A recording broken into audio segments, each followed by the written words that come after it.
If you're heading into summer without a medical emergency kit, you're taking a risk most people don't think about until it's too late. Summer colds can turn into sinus infections that last weeks, ruining your perfect vacation getaway. And when you're traveling, finding a doctor and a pharmacy, it's stressful. That's why I ordered a medical emergency kit. It's like having an urgent care and a pharmacy at home. It includes prescriptions like amoxicillin and generic Z-Pak to treat a wide range of illnesses. So if you wake up sick, at home, or on the road, you have what you need. No waiting for your doctor, no hours at urgent care, and no pharmacy lines. Also, no copays. Match your symptoms to the right prescription in your guidebook or call their telemedicine doctor. Start meds sooner and feel better faster. Every home needs a medical emergency kit, so order yours online in minutes. It's shipped right to your door. Save $45 with my promo code SMALLS at urgentcarekit.com/smalls. That's promo code SMALLS at urgentcarekit.com/smalls. Prescription required. Always consult your doctor to determine if this product is right for you. Back to school starts now.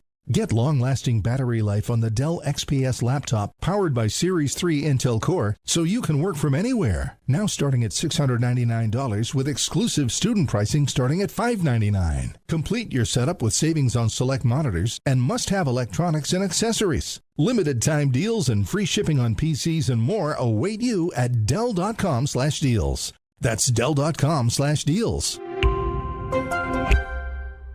When it comes to your yard, reliability matters. Shop with confidence at the Home Depot and get 4th of July savings on Ryobi, the #1 cordless outdoor power brand. It's time to choose your power. Both the Ryobi 18-volt and 40-volt self-propelled mower kits are on special buy for an even lower price of $429 each, was $479. Ryobi's battery platform delivers the power, runtime, and dependability you need to tackle yard work with ease. Shop 4th of July savings on Ryobi outdoor power only at the Home Depot. While supplies last, pricing valid June 25th through July 8th. U.S. only. See store online for details. ESPN New York, now streaming live on YouTube. Subscribe today and watch the show. WHSQ and WCBS-FM HD2, New York.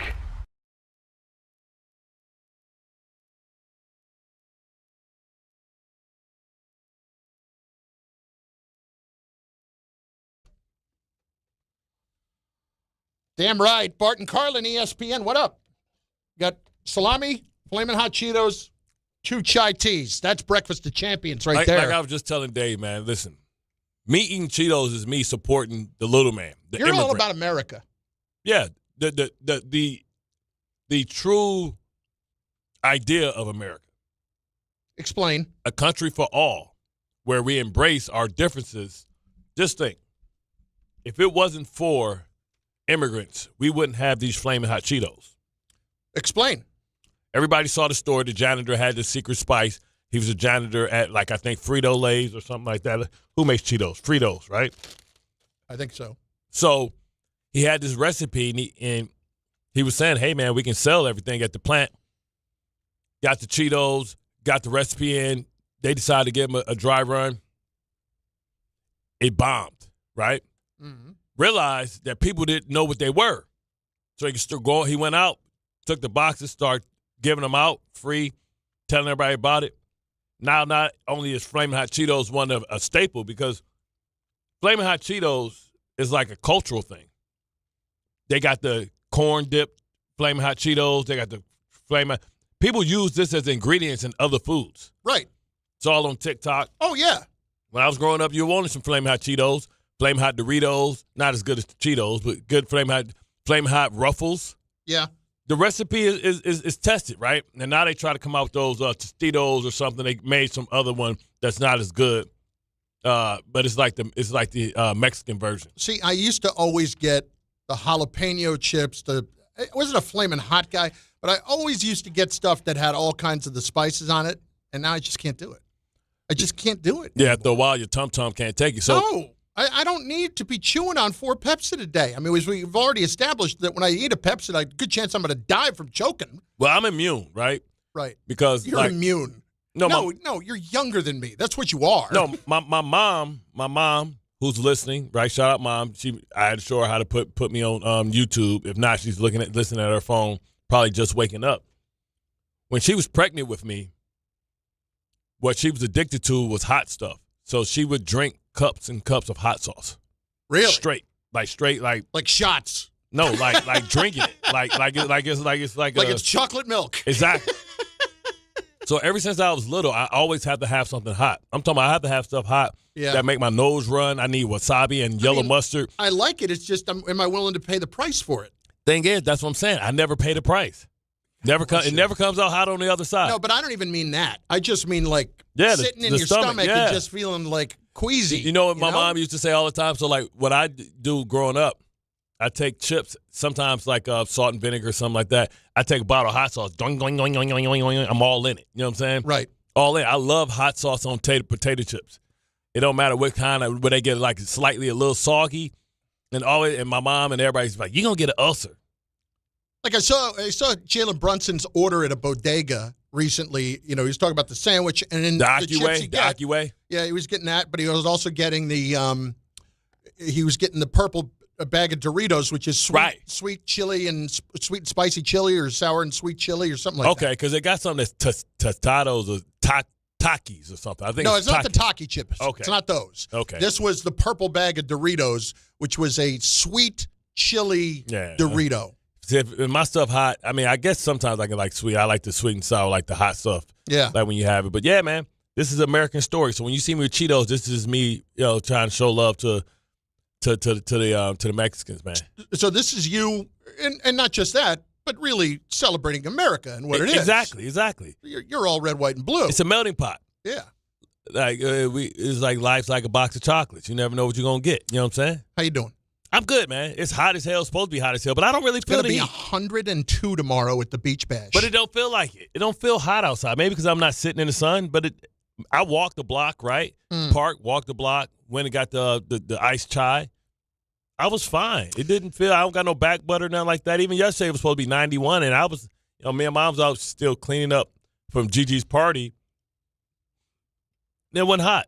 So yesterday I went to, I'm trying to finish up what the look or the fit will be for tomorrow, as they say. And it's not going to be matching white linen again. First of all, I'm proud to say that no longer fits, and it's way too big. But secondly, I don't want the look to stagnate. Like I did that last year. I don't think that was a particularly good look. So you still figuring it out? Well, listen, we're workshopping some things. Okay. All right, that's a process.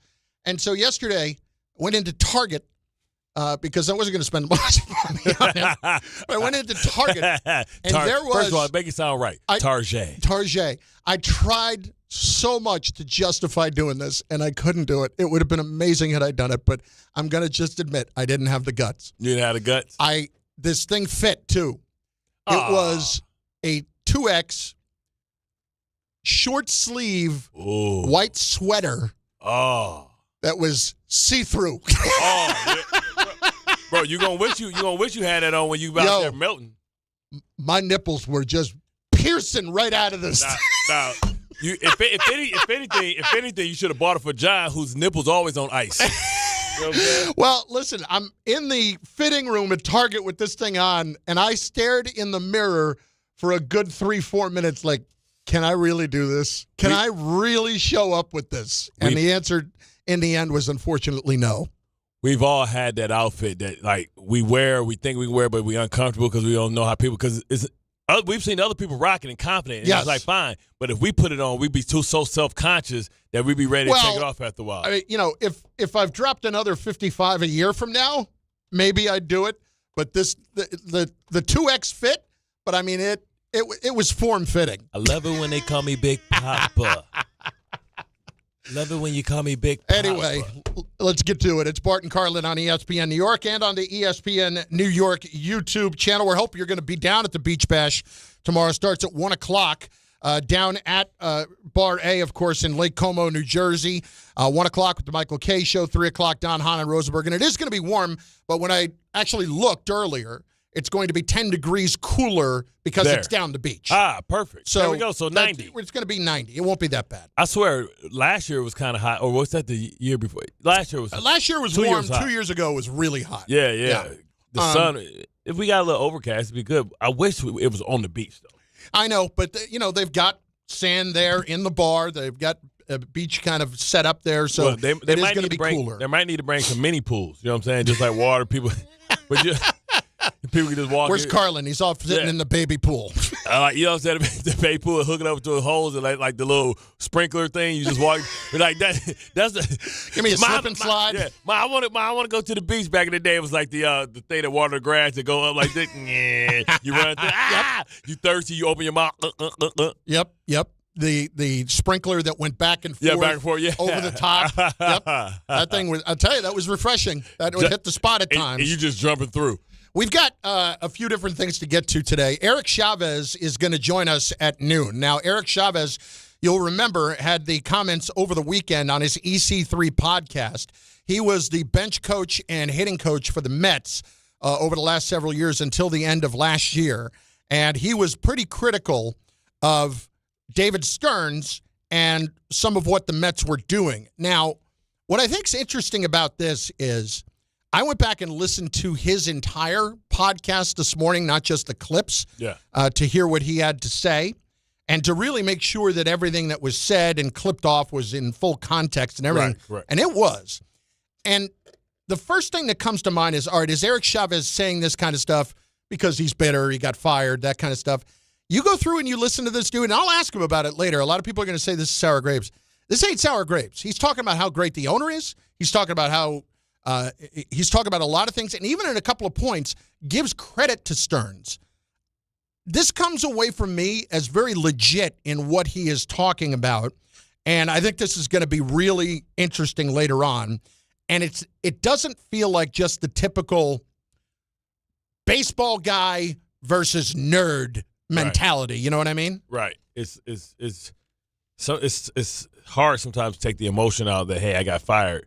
But I feel like it's been long enough since he's been relieved of his duties that he can have an honest conversation about he did it. He did it when Mendoza got fired. He didn't really talk about this, I guess, as much, or at least we didn't hear about it until Mendoza got fired, and he did like an immediate reaction to that because he liked Mendoza a lot. Well, a lot of people like Mendoza, right? Yeah. And they thought he had the right temperament. They thought he had learned a lot from being underneath Boone and being around the Yankees come out of this thing smelling brilliantly. Yeah. He really has. Yeah. I mean, this team just can't get out of his own way now. They got a win yesterday, and I don't know how to even take it. Like you surprised when they get a win, but you don't even know how that is as far as how does that translate. Nolan looked good. Bichette, he's playing his former team. He's highly emotional. He had a tremendous defensive day. I mean that third base was hot yesterday. Yeah. Yeah, and he was the fireman. You know what I'm saying? I'll hit you with this just because it does affect. Can't wait. Already, okay. No, it affects us locally. Oh, okay. Ariel Huckporty, gone. A Sixer, 1 year, $3.4 million, according to Shams. Take that, cat. Huckporty gone. The Sixers signed somebody else yesterday. They made a couple of small. Dean Wade. From Cleveland. Yeah. That was the Brunson stopper, baby. Exactly. Good luck. Anyway, Huckporty, former Knick now. So deal with that. Anyway. Damn it, Shabbat. We will spend plenty of time on the NBA and everything going on around there. And what do you know? LeBron's going to drag this out a little bit. I find that shocking. Cleveland is trying to get in the mix. We'll get into what that could actually look like later on, which Brian Windhorst had some kind of alarming revelations as to what that could look like. Talk for a second. I'm going to sneeze. Yeah, man. When you talk about, Wendy doesn't just say things. He don't just say things like half-heartedly. Everything I should have just left the mic on. Stuff to it. You know what I mean? He didn't get Wendy's fingers, but he was definitive, and he mentioned the same thing twice. Once last night during free agency, and once this morning on Get Up, which could be a concern for the Knicks fans, for Pistons fans. I don't know what the hell going on in Detroit, man. I guess Duran ain't going nowhere, so he think he going somewhere, but ain't nobody gonna give him the money. Can't give him the money. He got John Collins yesterday. Yeah, I know. I mean, and John Collins. I just don't know who John Collins is. I mean, John Collins went to the Clippers. He was at Utah. He started as a draft pick from Atlanta. Live threat, 3 years, $51 million. I don't know. Live threat. Is he taking Tobias Harris's spot? I got to think that the Pistons got to know that they got to go big. That's still not a Cade. You still have to get a Cade Batman. or Robin, and I just don't think that. I think we're running out of people. Maybe Tyler Hero, if we can still make a trade for Tyler Hero. See, that's why I don't know. Like, basketball is so crazy, man. Like, the Giannis thing can still be a 7-team trade. Like, if we go get Norm Powell, then I'm good with that. We get Norm Powell, and we're able Norm Powell's gone. He just signed with the Bulls. Sorry, 2 years, 45. Uh-oh, we just lost Bart for the show. Can't wait. Down. Come on, Norm. Actually, this could turn into an amazing show if your entire NBA season just blows up over the course of the next 2.5 hours with everybody going everywhere else. Man, don't tell me we back to Zach LaVine. Anyway, we'll get into all of the NBA stuff too. Finally, at 10:14, I do think we need to begin with what's going on with the Yankees right now, because we have reached a point where it's now 6 straight. Holy slit. Yeah, last night he got bombed. Absolutely bombed. And that fastball, it was like they knew that it was coming 2 days earlier, the way they just hammered that. And when Spencer Jones lets that ball get out of his glove, and listen, it's a tough play. It's over the fence. But it all just imploded from that point forward. Here's Schlittler. What went wrong? Not good. Got ahead a lot in the first there. Just didn't execute in 2 strikes. And for a team that likes to put the ball in the air off fastballs, I just didn't get the job done. What made them so tough to put away? Yeah, it comes down to execution, right? Just didn't make the right pitches when it mattered. And then there's just some mistake locations and some good at-bats against them. So there were some long at-bats where, they eventually got to a mistake. But even, with Cam, if he's not, good with his location, he doesn't usually necessarily pay like that. I thought the stuff was okay. They hit the ball out of the ballpark. They got to him, obviously. But just missing locations with things and then some long at-bats that added up against him. I thought he made some adjustments along the way, obviously using the curveball a little bit more. Had some swing and miss going, but they put a lot of really good, not only good at bats, but obviously impactful at bats, and took advantage of some mistake locations and made them pay for it. So, well, all of that's true, but it brings me back to this. And Tom brought this point up this morning, and I think it's a great question to be asking right now. Without Aaron Judge, are the Yankees at the moment starting to see a little bit of a market correction? Because having dropped 6 in a row, and you lose to some bad teams. I mean, Detroit's not a very good team, even though they're 6.5 out. No offense personally, but they're not a very good team. The Yankees are in a position now where they find themselves again behind Tampa. It's been a little seesaw in that regard. Bart, I think the case is starting to get made even stronger for Skubal, because if you have a night like that where you can't pitch, how the hell are you supposed to win these games? I mean, that's what we're talking about. And this is why yesterday was even more disappointing. It's the fact that, they went against Skubal, but now, this is 2 series in 2 weeks that they played the Tigers, right? And the Tigers are coming off on the other side of it, and they're saying, they don't have Aaron Judge, and, maybe Stanton is hurt, but they're the best in this league, and we're not too far off. So why would we give up Schlittler? I mean, why would we give up Skubal, right? So, if they would have bombed them, then it's man, we losing, So they hurt themselves twice, because now Detroit may be getting a little hope. You said they're 6 out, right? Last week they were 9 Wild out. card, yeah. Yeah, 9. Last year they were 9 out. So we talk about the Mets trying to get let's get on a little mini run, and there's this fake news or whatever. Now the Tigers may be feeling that way, and they may be a little bit more reluctant to trade. I think we'd have to see a lot more over the next couple of weeks from the Tigers and get that lead down to 3, maybe 4. Who's outside? Suits. I don't know. Oh, Suits. It's I feel like I'm in a petri dish. I'm like I'm in an aquarium. It's people walking by, looking their eyeballs in. Anyway, I feel like it would have to be another couple of weeks before the Tigers could justify not trading away Skubal, because Skubal's clearly going to leave after the season. And if you're really going to get nothing for him, that's a tough sell in the end. If you're the Yankees right now, though, at what point does any of this become concerning? Because you and I have sat here for a week and said, and granted. And Boone kind of laughed it off in the morning. He did. He did last week on Sunday. Basically, yeah, no big deal. This is what we do. We'll be fine. Right. And I get that mentality completely. He's not going to panic about anything going on. The rest of the league is not very good. Yeah. There's no reason to be that worked up about it. But are we just seeing the flaws come out too early in the year, whereas like if they don't add somebody and really just dominate people by blowing them away with their pitching, where they're not going to be able to win. And I'm saying that about the team that scored the 7th most runs in baseball. Yeah, but the thing is, like, we know when you get to the playoffs, you go against good pitching rotations, good bullpens a lot of times, and it's going to be low-scoring games. Whenever we saw the Yankees struggle, it's because they couldn't hit. And, they lose these games 2-1, 3-1. And at some point, you got to be able to, we talk about defense wins championships. Well, pitching is nothing but defense. And we're going to we know probably who's going to be there at the end.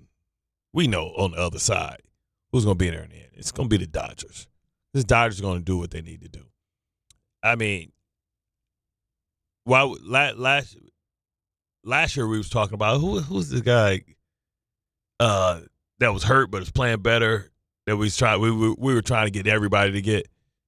Start with a C. I don't remember who you're talking about. Yeah, well, we were trying to get a pitcher last year for them, and they didn't get the pitcher. Was he from the Marlins? You're talking about Sandy Alcantara? Yeah, Alcantara. Yeah. Yeah, we screaming Alcantara stuff. Like I said, man, the Yankees are like the Buffalo Bills, man. Like you ask for A.J. Brown, they give you DJ Moore, right? I think, like, at what point Judge has a rib injury, right? Rib injuries are notoriously tough to come back from. Yeah. I mean, that Carlson, you can get images all you want. It's not going to show how painful it is. You're talking about he's in a sport where his core rotation is key, and the torque, it all comes from the hips, and it comes from the midsection, comes from the core. Like, I can remember getting like just a little bruise on my ribs. That thing was loose for like a month.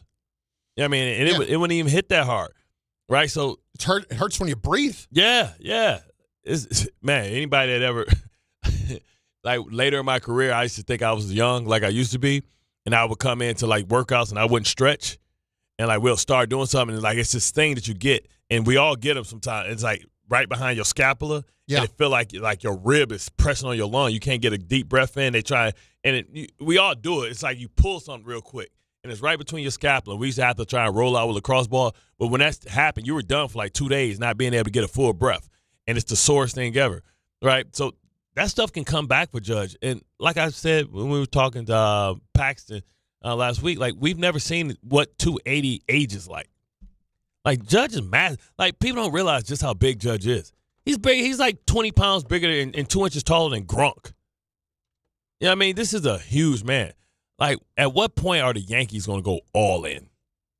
Like, all in. Like, we don't care. If you're not going to do that this year, when are you going to do it? Because, it's way too wide open for that. And the Knicks, I'm not talking about the Knicks from the trade deadline standpoint, but the Knicks understood that if they didn't take advantage of this opportunity, it's only going to get harder to do it. Yeah, Kawhi and Scotty Barnes, potentially LeBrick James, James Harden, LeBrick James, you know what I'm saying? Like, people going to stack up, man, because people going to have their windows. And that's where we are in basketball. Guys have gone all in, then they reload, start over again. Then, speaking of the Judge thing, this one really bugged me this morning. This is not what you want to hear, and it speaks to exactly what you were just talking about. Judge's fractured rib not ready to be re-imaged yet. That's what Aaron Boone said yesterday. This is from the Post. The manager said Judge is feeling better, but likely weeks away from checking on the healing of the rib. Not weeks away from playing, not weeks away from swinging the bat, weeks away from just checking on the healing. In other words, putting him underneath an MRI and trying to figure out what's going on. It's not going to show, because this is the thing, right? You talk about the fractured rib. First of all, it's hard to see fractures. A lot of times you got to put the dye in so you can see. But even worse than the fracture is the cartilage. See, you can't see the cartilage. It's the cartilage and stuff around it that be hurting too. Like, so I don't know which rib it is. If it's a bottom rib, which is like the floating rib, or if it's something that's, the seventh rib. But man, they all hurt. Like, The most painful injury I ever had was a rib, and it wasn't even broken. Yeah. I just took a shot at it. You know what I mean? And that, I'm telling you, that you talk about painful. You talking about not being able to breathe, talking about not being able to lay on your side. So in 3 weeks, getting the images is going to, maybe you can see if it healed, but you can't tell if cartilage is bruised. You try and look for the little white strip to see if there's any fluid or anything there. Like, Judge, that can be a while. And, like, who's going to carry this team? That's going to be a while. Right. Who's going to carry the team while this happens? Well, it's nice that Rice finally homered last night, and he's maybe snapping out of it a little bit. But the rest of it, there wasn't a whole lot there. And, by the way, it was Scooble. Yeah. It was Scooble who made you look silly. And it's just another point to me that, like, if this Judge thing with his rib is not going to be for quite some time, and we're all just going to sit here, I'm sure, and say, well, they'll be fine, and they can win the division without him, and we'll see in the postseason. As long as he's there, that's fine. You can speculate as to all that. What is the best way to strengthen what you have right now? And that is to add another starting pitcher at that level. And I know you might think that's nuts, but that strengthens everything else because it pushes another starter or two toward the bullpen. It just makes it that much of a deeper team. And what do we just get done talking about with the Knicks? Depth. Yeah. Like, I get it. The Yankees need to score runs. Being able to lean on different people. But is it a bat out there? What is the guy that you would look at that's a difference maker right now? I don't think there is. The difference-making person is a pitcher. Rafael Devers? No. I wouldn't go anywhere near that guy. Oh, my God. Give me Rafael. No. No bueno. Oh, my God. No bueno. No nothing. That guy. And I guess there was a little miscommunication in his thing last week because he had been hurt and he thought when they were taking him out that it was because his hamstring had been bothering him and he was trying to tell the dugout, no, I'm fine, don't worry about it, it's okay. No, they were saying you stink. No, they're saying it's the ninth inning and you can't run and we need to score runs. Because of the hammy. Yeah. But no, he can't run, period, because he's not fast to begin with. What was his translator? Well, he was out on the base paths. So it wasn't like that was – anyway, that's the story and they're sticking to it. That's the way it looks right now. I thought they was ready to get rid of him. 800-919-3776, 800-919-ESPN. So it's the Yankees' best course of action to go for a better pitcher and even deepen themselves that way. And how much are you concerned by the fact that they have now lost 6 in a row? 6. 8 in a row. I'm sorry, 800-919-3776, 6 in a row. Let's go. Get on board. Bart Carlin, just getting started. ESPN New York, and you can comment on the show and even more impressively watch it on the ESPN New York YouTube channel. This is the Michael K. Show. I'm not quite sure how you blame Boone for this, and how do you blame Cashman for it? Could anybody have actually predicted that Aaron Judge was going to get hurt and be out 3 months? He's incredibly important to this team. But I will tell you this, you should be upset. They're playing like garbage right now, because as bad as the injuries are, they shouldn't be this bad, because they are bad on an embarrassing level now. The Michael K. Show, weekdays at 1 on ESPN New York and streaming live on YouTube. Presented by the Parisman Firm. Hey, Yankees fans, come out to Yankee Stadium on Monday, July 20th, when the Yankees host the Pittsburgh Pirates, and be ready to receive a traditional Yankees giveaway. It's Yankees T-shirt night, presented by Sato. The first 15,000 guests will receive a Yankees T-shirt. For tickets, log on to Yankees.com/tickets. Again, don't miss the Yankees and Pirates for Yankees T-shirt night presented by Sato on Monday, July 20th. Visit Yankees.com/tickets today. Big problems in New Jersey. Route 1 and 9, Skyway, Pulaski Skyway, that's closed both ways. That's all because of a crash on the Newark side. Stay with the truck route 1 and 9 or New Jersey Turnpike. In Queens, the LIE eastbound, very slow by the Clearview with a crash on the shoulder. Whitestone Expressway northbound backs up at 20th Avenue. Accident blocking one lane. Westbound on the Cross Bronx out to the GW Bridge. It's construction and big backups there. Left lane is closed under the apartments until 2 o'clock. And Scarsdale northbound Springbrook Parkway at Secor Road. An accident in the left lane. I'm Bob Williams on 880 ESPN New York. Skechers elite athlete OG Anunoby has been making history on the basketball court. Anunoby tips it in. Unbelievable. What a shot. He's been balling out in Skechers high-performance basketball sneakers, and the world is noticed. But how does OG train off the court to keep in peak physical condition? Hands-free Skechers Slip-ins AeroBurst. They help prepare OG for the physical demands of playing at a championship level. Get your pair of AeroBurst for only $165 at a Skechers store, Skechers.com, or wherever high-performance running shoes are sold. When I need a ride I can actually count on, I call Broadway Elite Limousine. It's who I use, and yeah, I'm not just partnering with anyone for my rides, because whether it's a night out, a trip to the airport, or a corporate event, or even getting a group where they need to go, Broadway Elite makes it easy for me, and they can do the same for you. Clean vehicles, professional drivers, and they're always buttoned up. That's why I trust Broadway Elite Limousine. Book your next ride at BroadwayElite.com. Broadway Elite Limousine. Arrive like a pro.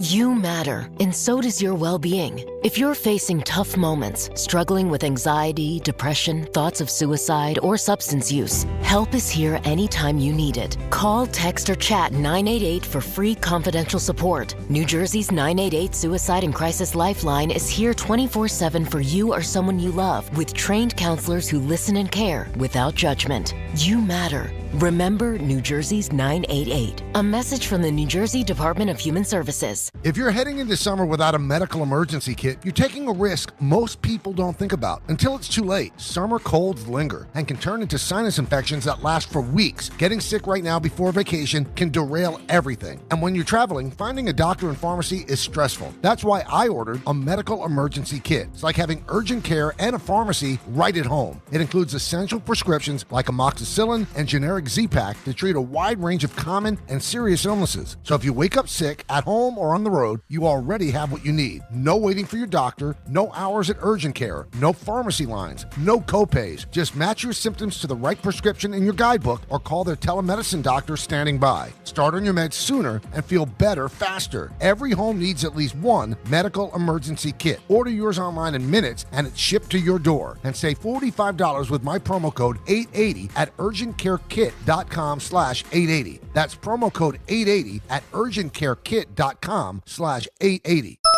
That's the ease at which you get information. You want it, you get it. Like that. Ask your phone. Group chat. Smartphone. You're always connected and informed in real time. No waiting. So if you're diabetic and still using finger sticks to read your blood sugar, what are you waiting for? Knowing your blood sugar levels instantly is important for managing diabetes. Call US Med at 888-665-0696. To learn more about continuous glucose monitors, a real-time instant method to track your blood glucose, US Med is an approved provider for Medicare and over 1,000 private insurers. And the best part? Call 888-665-0696 and we'll give you a free insurance benefits check today. So call 888-665-0696 today. That's 888-665-0696 and manage your diabetes as easy as...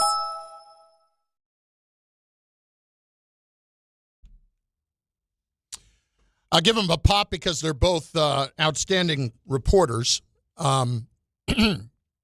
Steve Cohen is finally going to speak today, and he's talking to the New York Post and John Heyman and Joel Sherman on their podcast. So the Mets owner is going to speak at some point today. I don't know when that is, if that's live, if how they're doing it. But obviously comments will come out from the Mets owner at some point today. So you will hear those for certain. But I will be interested to hear what he has to say. He's a very likable guy, man. Like I know. Like for the life of me, I do not understand anyone that wants to knock the owner.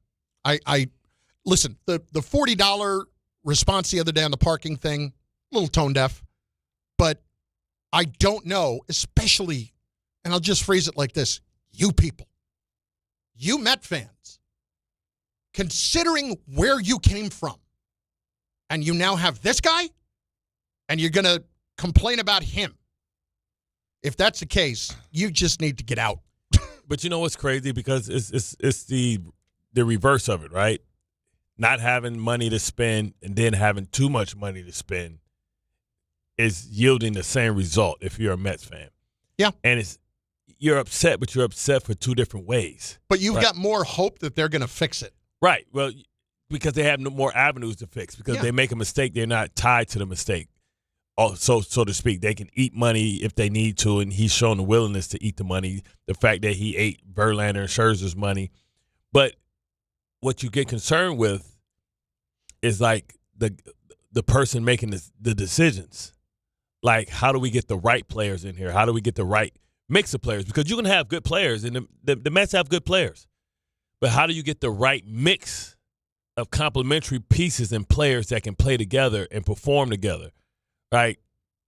That OMG was crazy. But remember, they had to come back from a deep deficit, man. They had to make a late season run to get in the postseason. But that team had something that all special teams have. They had a unity and a joy and a love for each other that was apparent to everybody that watched them play, right? And you can see them with the Spider-Man and all that stuff, but it just don't feel the same. No, it's not the same. They don't feel the same as the OMG. The Timmy Trumpets. It don't feel the same. What I would like to know is, and so I told you I listened to Eric Chavez's entire podcast this morning, where he made all the comments that he did, and he's going to join us today at noon. What I would like to know is one of his big points is letting the entire core of last year go into this year. Like, where was it last year that it fell off for that team that he felt like didn't get over the top when they still had that core in place? Like, why did that happen, and why was going away from the core the wrong thing to do? Now, I think they made too many changes, and I think the Pete Alonso thing was just unfathomable to me. But I also want to know, like, I need somebody to separate a little fact from fiction here. If, like, Alonso and Nimmo were not leaders or weren't great clubhouse guys, what's going on? Yeah. Like, tell me what's going on. Yeah, I mean, my question would be, maybe we can, I would say sometimes you open up to the fans, like, hey, what question would you want us to ask on your behalf? And if we get some good ones, maybe we'll ask them. If we get some dumb ones, of course, you're not going to make us look stupid. You know what I'm saying? We can ask the question. I don't need your help. I can make myself look stupid all by myself. Exactly. But, I mean, I can make me stupid by me. I would ask, because the core last year was a little bit of the same core from the year before, right? So, like, that core had been together for a while. And to think that you can just replace the players with different players, and the chemistry and the love and the joy and the acceptance and all that stuff can happen overnight I think is tone deaf. Let's get to some of the comments here on the ESPN New York YouTube channel. Yankees starting pitching ERA is fourth lowest in the league. Relievers second lowest. We don't need arms. We need bats. That from NYY Vice. I completely understand that. The problem is, for me, I don't know where the difference-making bat is right now that you don't already have, if we're going to operate under an assumption the Judge will be back. The Yankees, when you have a night like last night, when they don't pitch, cannot win, it seems, right now. Yeah. So I would rather put myself in a position where I have four outstanding starting pitchers, and it's going to be very hard to beat me in the postseason. Yeah. Like, especially if on the flip side, your pitcher get touched up and ours get to stay in longer. Whenever they talk about it being a crapshoot in the postseason, it's not a crapshoot. It's the teams that pitch the best that end up winning. Always. That's it. Last year, right? The Dodgers. Who was that came back out and pitched the second time? The Japanese guy. Yamamoto pulled some heroic stuff, right? Yep. Like, I know I pitched yesterday, but, hey, if y'all need me. And he came and shut the door. Like, I want as many of those type of guys as I can. Because when those guys, like, are balling, it's like a goalie standing on their head. Basically, yeah. That's a great way to put it. Yeah, don't matter what you do. We ain't losing because you ain't touching me today. 765 Steve Brooklyn, we need to talk more about the Nets. No, we don't. What else we got here? Christoph, the pitching staff and relievers are exhausted trying to hold games to less than 3 runs a game. Hey, absolutely. This is why the starters, even though they're as good as they have been, you can never have enough. Yeah. And by the way, what happens if one of them gets hurt? Right. That's what I'm saying. I need some insurance. The only way we talking about the Nets around this thing is if they trade Michael Porter to the Pistons. So shut up. And even then, Gilberto in the truck. What's up, Gilberto? You're starting us off today on ESPN New York. How you doing, Big Cat? What's up? What's up, my guys? Is there any chance you're coming tomorrow? Hey, you in the truck. You better keep that AC on, brother. Yo, boy, that wish list that you made up is slowly evaporating. And you're about to lose your starting center. Oh, no, we not. He can't go nowhere. Bro, he can't go nowhere. We can match whatever somebody offers him. And what he going to realize is that. My brother, you can match all you want. If the Lakers go looking for that boy, no. Detroit. Did you not hear what I said, Gilberto? All we have to do is match it. We have his rights. He's restricted. He's not unrestricted. All we have to do is match it. So go out and get as much as you can get. Nobody else can offer him. What the hell can the Lakers offer him? They can keep him hostage. Yes. Oh, LeBron just left the Lakers and opened up a $50+ million, They can't offer that. Leeway there. They not going. You think they gonna They're get? looking for that A1 center. He's not A1, The only man. A1 center that I can see. He's not A1. The only A1 center that I can see is Doran and maybe the guy from Cleveland. But Doran, I'm pretty sure they would prefer. But your wish list is dwindling down. Tell me this. It's got to be a sign and trade. What are they going to give us back? Exactly. They ain't got nothing. So, Pelinka always involves a third team. You know that. You know what I'm saying? I hope you get it. I hope you get everything you wanted on your wish list. So this one, when we play y'all, there's no excuses. Did you actually want to make a Mets point, or did you just want to troll Bart for the entirety of the time? Gilberto, you don't want that, Gilberto. And you better hope the brick don't come to these. We might sign LeBron. Yo, bro, your wish list, it gets bigger and bigger for wannabes.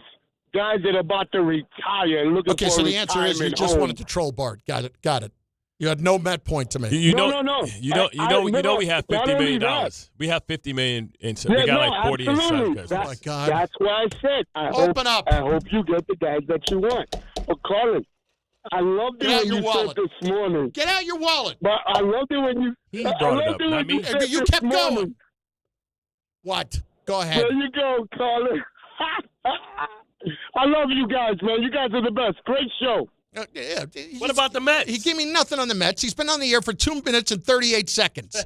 Gave me absolutely nothing on the Mets. Just trolling Bart. I got to sit here and listen to the Pistons. I don't care. Don't care. Listen, everybody's responding to try and catch the Knicks. Yes, this is accurate. The Knicks have everybody in the Eastern Conference panicking because they seem like they're going to keep their team together for the most part, minus Mitchell Robinson. We don't know how big of a problem that is. This is going to come across as a little disrespectful. Yeah. Is everybody in the Eastern Conference panicking, or is everybody in the Eastern Conference thinking, this is it right here? You saying we still ain't that great of a conference. Knicks just did it. Why can't we? Yeah, but I'm saying like the Knicks got them panicking though. Man, we need the Knicks are the team to beat right now because all the movement. Are the team to beat. Because Miami's incomplete. The only team that's kind of served notice is the R.J. Barrett Raptors. You got Drake coming back. You don't want Drake on your squad, man. You don't want Drake rooting for your team, man. He's like having Greeny root for your team. Was the video from last night, was Kawhi showing up at the Toronto game last night? At the Met game? That was last night. I wasn't sure if that video was from like years ago or last night. I'm like, wow, he showed up at the Blue Jays game already? That's because his braids ain't grew. No, he just keep cutting his braids. It ain't even got no longer since he was in Toronto 4 years ago. Has Kawhi just been hanging out in Toronto the last few days? Did he got there that quick? Kawhi seems like a guy that tries to kind of live in the shadows. What better place than to kind of hang in Toronto? Well, you told me you saw him at Lifetime Fitness a couple of years ago. Yeah, Florham Park. In New Jersey when he was still working, or he was still injured, right? Yeah, under his uncle's name. Like, bro, we know you Kawhi, bro. Yeah, it wasn't. I say, you screwed me, Tom. You served me up the old screw job. Yeah, he said it was a throwback. It was not yesterday. That's why I asked the question. It was not yesterday that he was at the game. Here's why I said it was yesterday, because I saw the post. I'm like, oh, that's so did I. But I said I don't know that was definitively yesterday. He can't be there that fast. You know what they said? You never know. He got a G5. He probably flew on Drake's private plane. But that trade didn't become official until like 3:00. But you still know it's going to be official. Right, but he wasn't there. He on the OVO. Did Drake fly him out? But here's the other question. First thing you're doing if you're Kawhi, you know what? Get me over to the Sky Dome. I got to see Mets and the Blue Jays. Yeah. I want to throw out the first pitch. Nolan McLean's pitching tonight. Get me over there. Listen, I can imagine like watching Kawhi throw out the first pitch is like watching Andre the Giant throw a grape. Like, do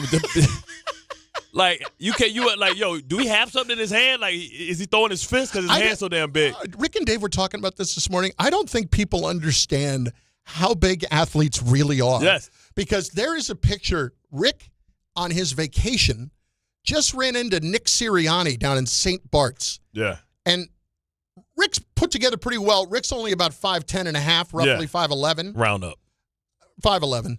There we go. Sirianni is dwarfing him.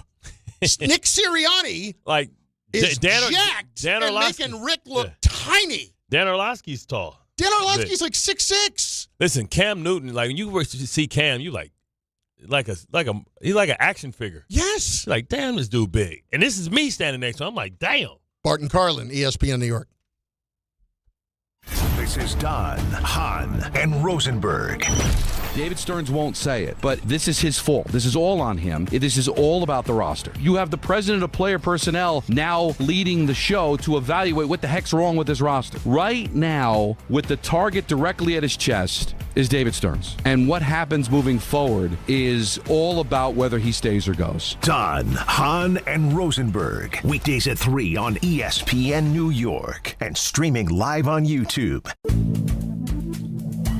Good Karma Brands is proud to be an equal opportunity employer, providing equal employment, development, and advancement opportunities to all teammates and applicants.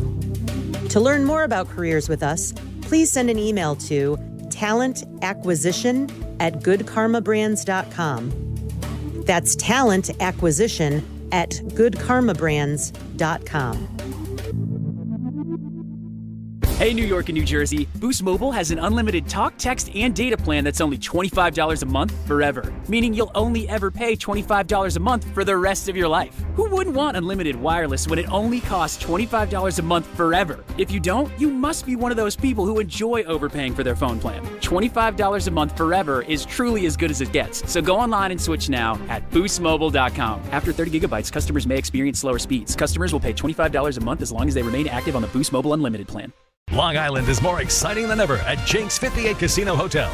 This July, join us for the Great American Giveaway and your chance to win your share of $175,000. Earn entries daily all month long. Then be here on July 31st from 3 till 6 p.m. when 2 lucky winners will be drawn every hour to win up to $20,000 cash. Then at 7 p.m., one grand prize winner will take home $75,000 cash at Jake's 58 Casino Hotel. If gambling is a problem for you or someone you care about, please call the 24-hour toll-free helpline at 1-877-8-HOPE-NY or text HOPE-NY. Hey, it's Rich Eisen for Pella Windows and Doors. Sometimes teams take a timeout to regroup and call the right play. When it comes to your home, Pella Windows and Doors always has the winning game plan. They're not just window and door experts. They're experts at taking care of you and your home. At Pella, they find the products that meet your needs and their experts install them. They do it every day, and that's why your neighbors trust them. Discover why Pella is a trusted choice for homeowners everywhere. Visit Pella.com/Eisen today. That's Pella.com/Eisen.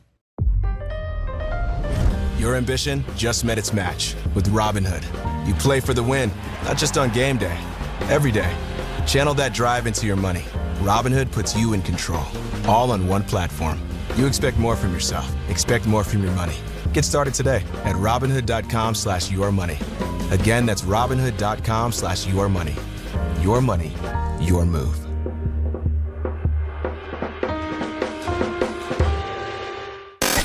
This is the Michael K. Show. I'm not quite sure how you blame Boone for this, and how do you blame Cashman for it? Could anybody have actually predicted that Aaron Judge was going to get hurt and be out 3 months? He's incredibly important to this team. But I will tell you this, you should be upset. They're playing like garbage right now. Because as bad as the injuries are, they shouldn't be this bad. Because they are bad on an embarrassing level now. The Michael K. Show, weekdays at 1 on ESPN New York and streaming live on YouTube.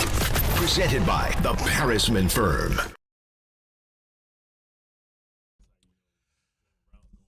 Oh, boy. I told you that he was appearing on Joel Sherman and John Heyman's podcast today, and Steve Cohen has made a headline already, my friends. Here's the deal. Can't wait. This is Steve Cohen in reference to the future and who's going to be here and who's not. An exasperated Met owner said that, quote, David, as in Stearns, is reflective and adaptable. We'll figure out what changes need to be made, but it won't be David, end quote. David Stearns is not going anywhere at the end of the year. Met fans, your reaction to hearing that. 800-919-3776, 800-919-ESPN. I am not at all shocked that this is what Steve Cohen is saying. Because, Bart, when you lay out and you pay somebody that kind of money, we always talk about the idea of you don't double down on what the mistake is. To me, this isn't doubling down. This is, you know what, dude? You put us here, and you're going to fix it. And you talk about him getting a chance to fix it, okay, but I paid you a boatload, so I'm not just going to pay you a boatload to take this and walk away, and you screwed it up, and you don't have to work another day for the rest of your life. No, you're going to earn this here. And so if I completely, 100% understand why Steve Cohen would keep him here. He's not immune to being held accountable, but sometimes, Bart, being held accountable is not being fired. It's being made to do the job that you were brought here to do. So it's just like for a year, if we're in the same It just says spot, he's not going anywhere. Right, but if we're still at this point next year, because he's going to get an opportunity, that means to trade some players, to rearrange. That means this offseason. He's staying. He's not going anywhere this offseason to me. That's what that means. But that's what I'm saying. Next year, if we're here at the same point and he's hired another manager and the team is still in the same spot, he's made trades, he's brought new people in the offseason, are we saying that he's just getting another turn, or is it this is it for him? He get one more year, like a calendar year. Right? I will read you exactly what the Post story says in relation to that. There hasn't been any audio put out yet that I have seen, but as soon as we get some, we will certainly let you know and play this out. Here you go.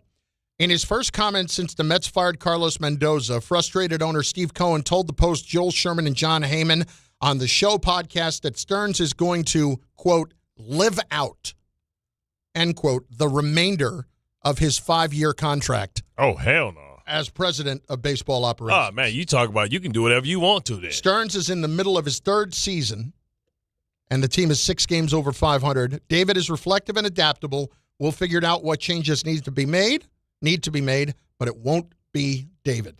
That is the only quote they put up there, and that he is going to live out his contract. Wow. Damn, guaranteed you're going to be working for 5 years? Man, I should be able to figure it out. Man. But here's the thing. With an unlimited budget. I look at this differently this time.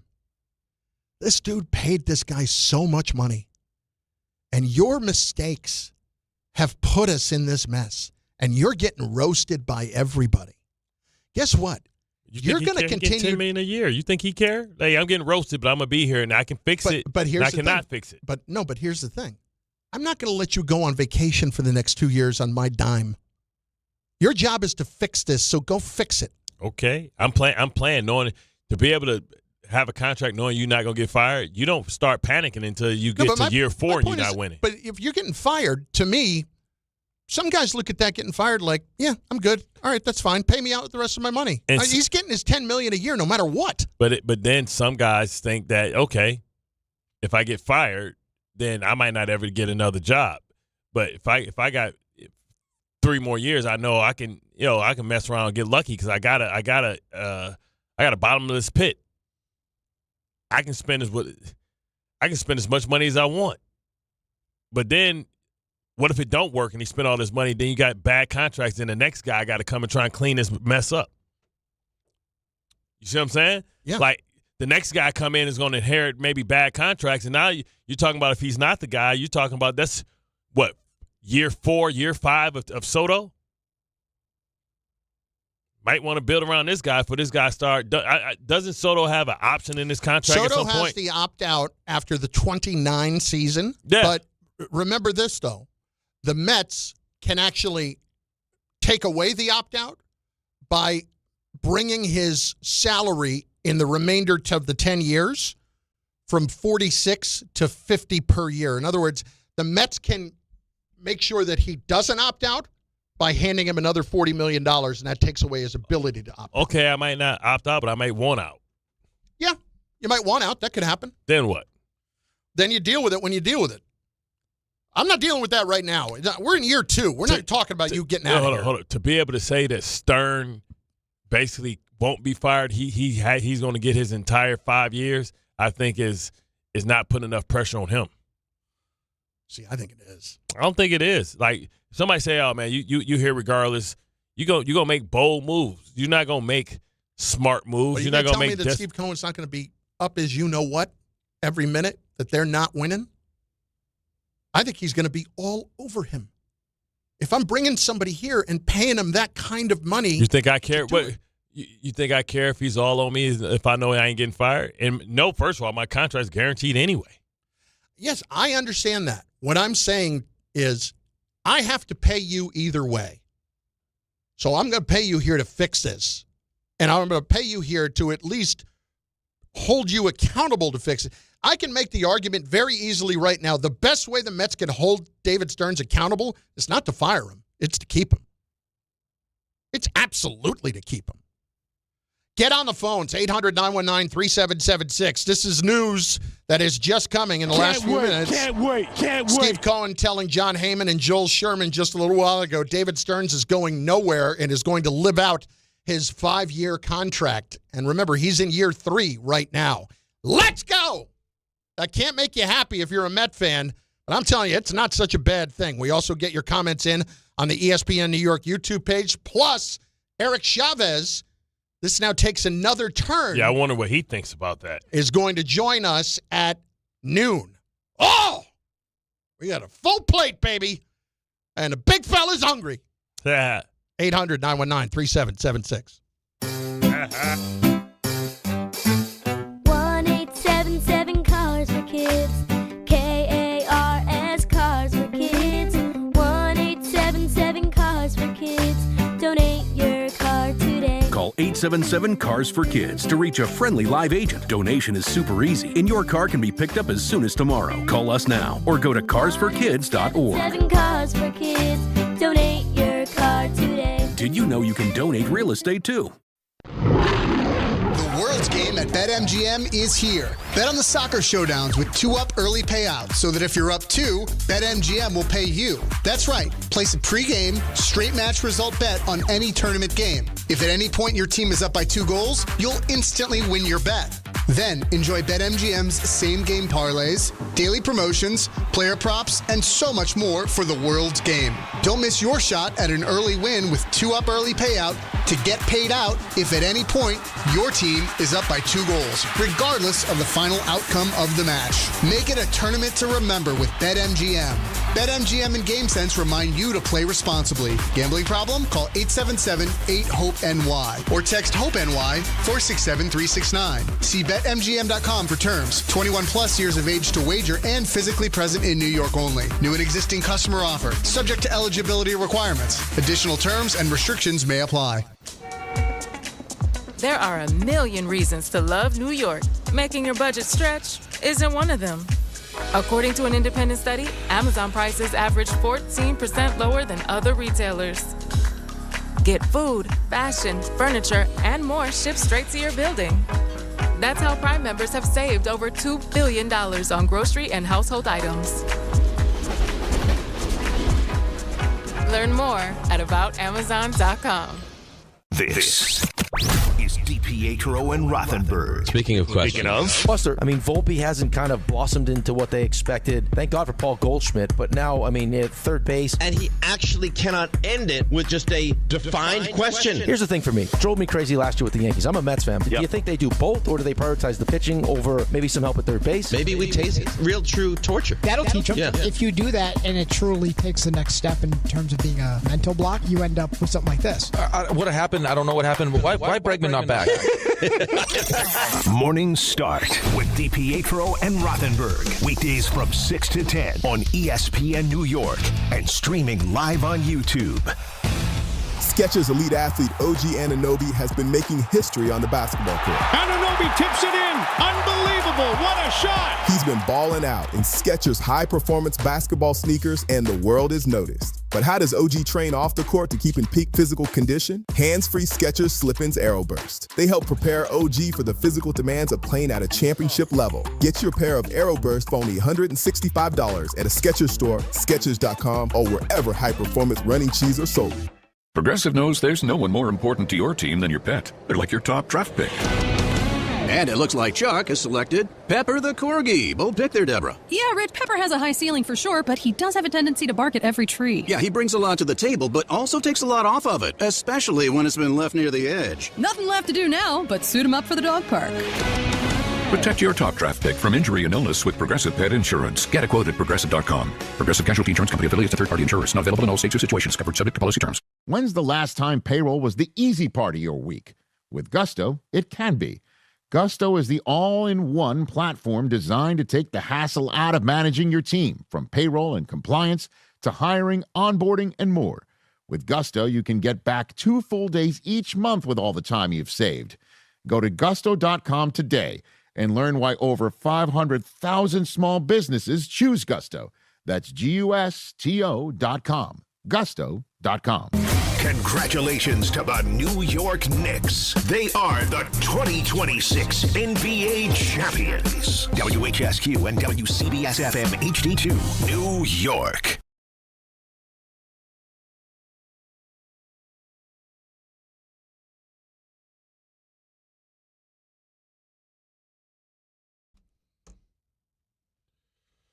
That's right. Bart Carlin, ESPN New York, ESPN New York YouTube channel. Hey, yo, Stearns must go. Hey. No, well, I mean, a lot of comments coming in relation to that. And if you're just joining us within the last half hour or so, Steve Cohen telling John Heyman and Joel Sherman on their podcast at the New York Post that, in fact, David Stearns is not going anywhere, and he will, quote, live out his 5-year contract as president of baseball operations of the Mets. So Cohen is basically making him fix this. You made this mess. Now you're going to go and fix it. 800-919-3776.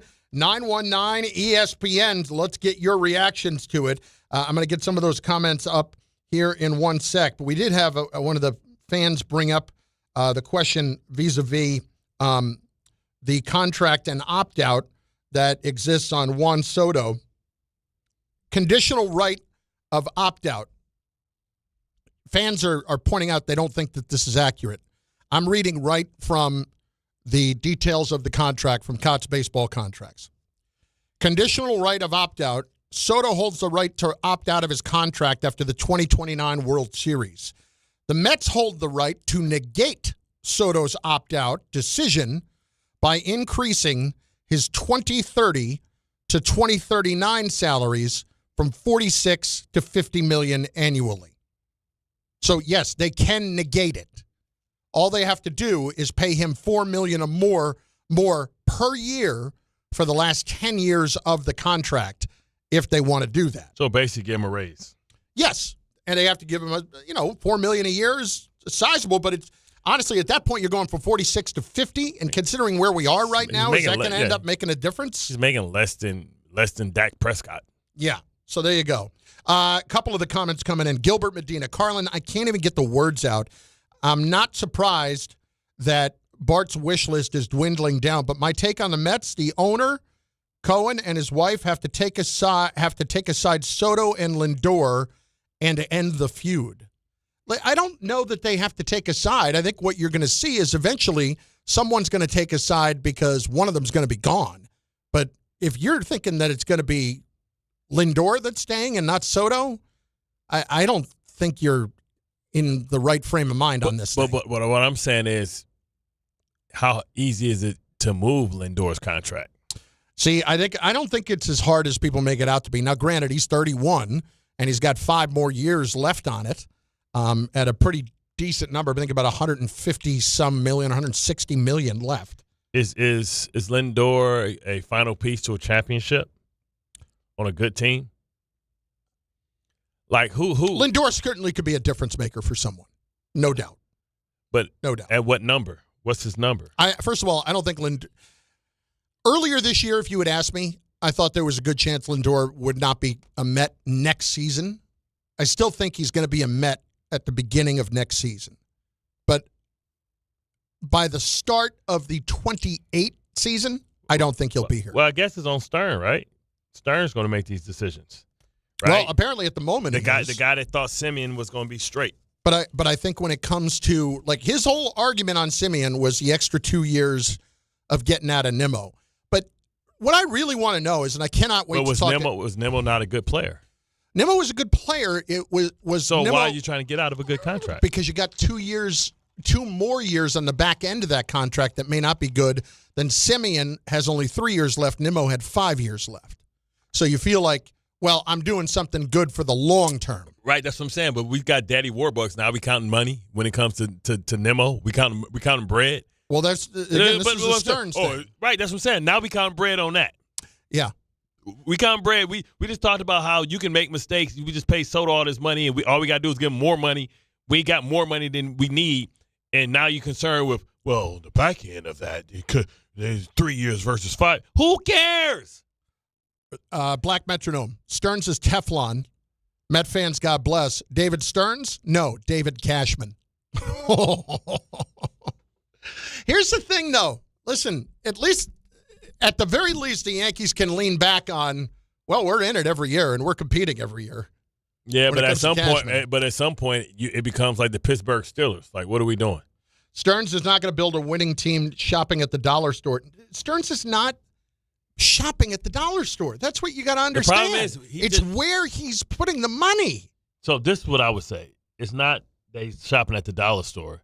It's that he hasn't cultivated an environment that is inviting to other people, which is why Edwin Diaz is like, nah, I'm good. I'd rather go play with the Dodgers, which is like why you can't get Tucker to come here, right? You're not when you won Soto, and who knows, Soto's a different cat. It feels like Soto just wanted his family to be able to be good and to be treated the right way. And by all indications, the Mets allow Soto and his family to do things that other organizations isn't willing to do. So Soto's a different breed, different cat. He's a guy that's already won he's been to 2 World Series, has won 1. So, like, to a certain extent, winning a championship may be secondary to him. The money and the environment in which he lives in feels like, hey, if I'm around a place for long enough, it'll turn and bend to my will, and we'll have a winning team based around me. I want somebody that's going to go ahead and allow me to be the prince. I want to be Prince Akeem from Coming to America. You know what I'm saying? I want my family to be able to walk around and be able to get certain advantages that other people can't get. Let's hit the phones. 800-919-3776. Let us get to David in Elizabeth on ESPN New York. David, what's going on, brother? How are you? Ooh, it's a scorcher today, gentlemen. Hey, Bart, when I see you tomorrow, I'm going to tell you something. It's funny. It's work-related, and it's around you, Paul. Oh, that's good, because inside jokes are the best part of radio, David. Thank you. No. It's not a joke. It's about employment. It's about employment, but it's in Bart's realm. So once I tell him, he's going to start laughing. I just don't want to say it over the radio. That's all. Logistics. Yeah. Hey, fellas, so check this out, right? My dad was always strict on me and my family about, like, snitching and telling. But I'm sorry. I'm telling, Dad. Hey, Pinhead Suit, make sure Tom comes to the beach bash tomorrow. If not, write his ass up. Yeah, we telling on you. Johnny Pickums, get him. What you ain't think I ain't know? Get him, Pickums. Yeah, but I don't think you're going to. You're not coming tomorrow, are you, Tom?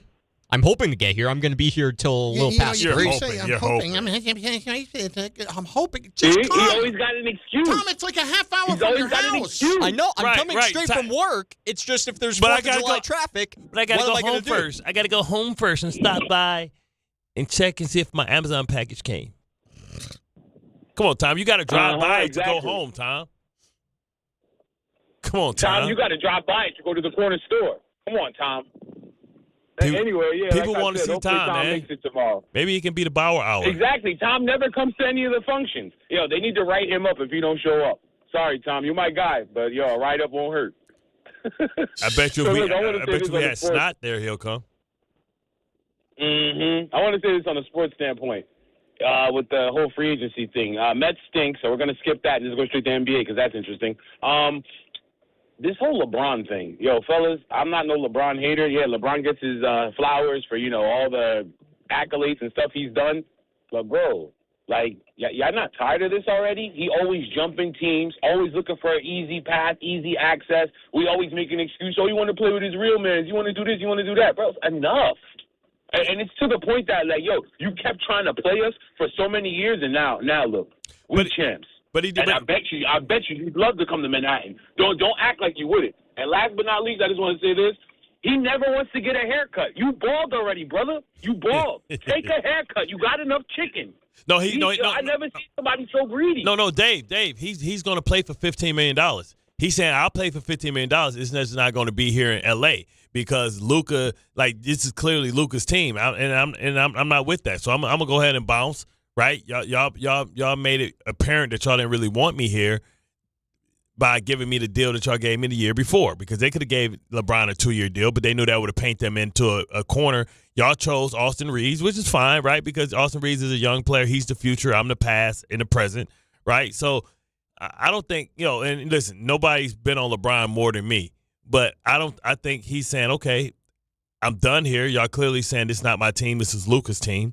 Right, so I'd rather just go play either one with my boys because I'm cool with Draymond. And, like, I love Steph for what he did when those dudes were yelling at me at the World Championship game and Steph went off with all those threes, you know what I'm saying, and when they were trolling LeBron.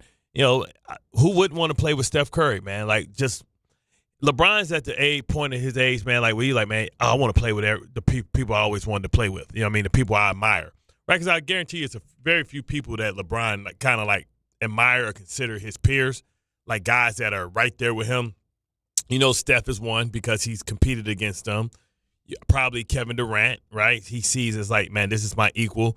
Jokic, yeah, this is my equal. I don't think he sees Durant as his equal. I think he does because Durant gave his ass fillet of fish. Whenever they used to play against each other, whether it's OKC or whatever, Durant give him that work. Mm-hmm. Like, if you don't look at Durant, like Durant is right there with Steph.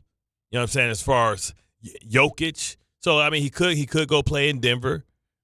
He's back in Akron right now in his Cleveland home. So he still has his Akron home, that big mega thing that he was building when he first left the first time. Right? So he got that. Cleveland would be cool to go back full circle. I don't know if he go back to Miami after how it ended with Pat Riley. Like, I don't know if I can go back and I can swallow that one. But now playing with Giannis? I don't care. Like Pat Riley, Spoelstra, I'm sure he has no problems with. But how that ended, how they got rid of him, and he walked away from that, I can see that. I can see like how that can kind of be different. But I definitely, if I was him, would go back to Cleveland. That's like, and listen, when you play 20 years, you're gonna play in multiple places. So I feel Dave, what he was saying. But 20 years in one spot, like Jordan never played 20 years. He played for two teams, the Wizards and the Bulls. LeBron's basically had 3 teams 4 different times. Here's a couple of more quotes that are coming in from the Stearns or from the Cohen podcast with Joel Sherman and John Heyman. In relation to David Stearns, quote, "We're 2.5 years into a contract. Everyone forgets. Does he get any credit for 24? Does that not count? We almost made it to the World Series, and that was just 2 years ago. It's a 5-year contract, and we're going to live that contract out." Why didn't he say that about Mendoza? Can't you say the same thing about Mendoza? It's a lot easier to get rid of a guy that's only making $4.5 million over 3 years than to get rid of a guy that's making $50 over 5. But who deserves the credit? Him or Mendoza? I can make the argument that in 24, Mendoza would deserve most of the credit because that was kind of Billy Epler's team. Had he done enough to really influence the 24 team that it was all that different? I'd have to go back and look. Tom, see if you can just pull up a list of what the moves were that that Stearns made for the Mets prior to the 24 season to really take a good look at what he did versus what he really had handed to him from Billy Epler. Because that was the other thing, and I don't think we're going to get an answer on this. This was funny. Not funny, but odd. Chavez on his podcast said that there was, quote, an inside hit job on Billy Epler, but he wouldn't get into the specifics of it. But also said it wasn't Stearns that forced out Billy Epler. An inside hit job. I don't know what that means. You have to explain. I don't think that he will. I think he's like, yeah, I'm not going to get into the specifics of that one. Because that's what he said on his own podcast. I don't know that he's going to tell us that. But who knows? Hey, man. I really want to know what his reaction is going to be to hearing this. Yeah, he's untouchable. That Stearns is basically not going to go anywhere. I have to say. So Stearns not going to be held accountable. But is that really the case? Are you truly only being held accountable if you get fired? You understand what I'm saying? Like, if you're out there listening, like, is that the only way you can be held accountable? I mean, or can you actually be held accountable by not firing you? But performance matters, though. You're right. So you going to let him live it out no matter how bad of a job he does. Is that not hurting the team? It is. If he's doing a bad job, like, you want me to waste 2 years? Like, he can be in management all his life. Let me put it to you this way. To me, if this team has virtually the same or only slightly improved results at the end of next year, do you think he's going to live out the 5th year? I think even though he says he will, I don't think he will. I think he'd eat the 5th year at that point. Because if they're not better after next season, why would you keep them for the 5th year? Does that make sense? Vaguely. I mean, I get it. It's just he's saying this now. That's why. It doesn't feel like the vote of confidence to me. This feels like, no, I'm going to freaking make this guy do it because I'm paying him a fortune. But that's why I said he shouldn't have painted himself in a box by saying he's going to live out the life of his contract. Mm-hmm. What I'm saying is, what I was trying to say is, what does that mean next year if we're in the same spot instead of Mendoza going? Because he's going to have – what you going to do, blame the manager next year?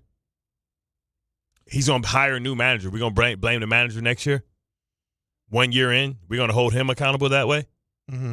So at some point, if the team is failing next year and he's going to fire – I'm sure he's going to fire a lot of players. When I say fire, I mean getting rid of a lot of people, right?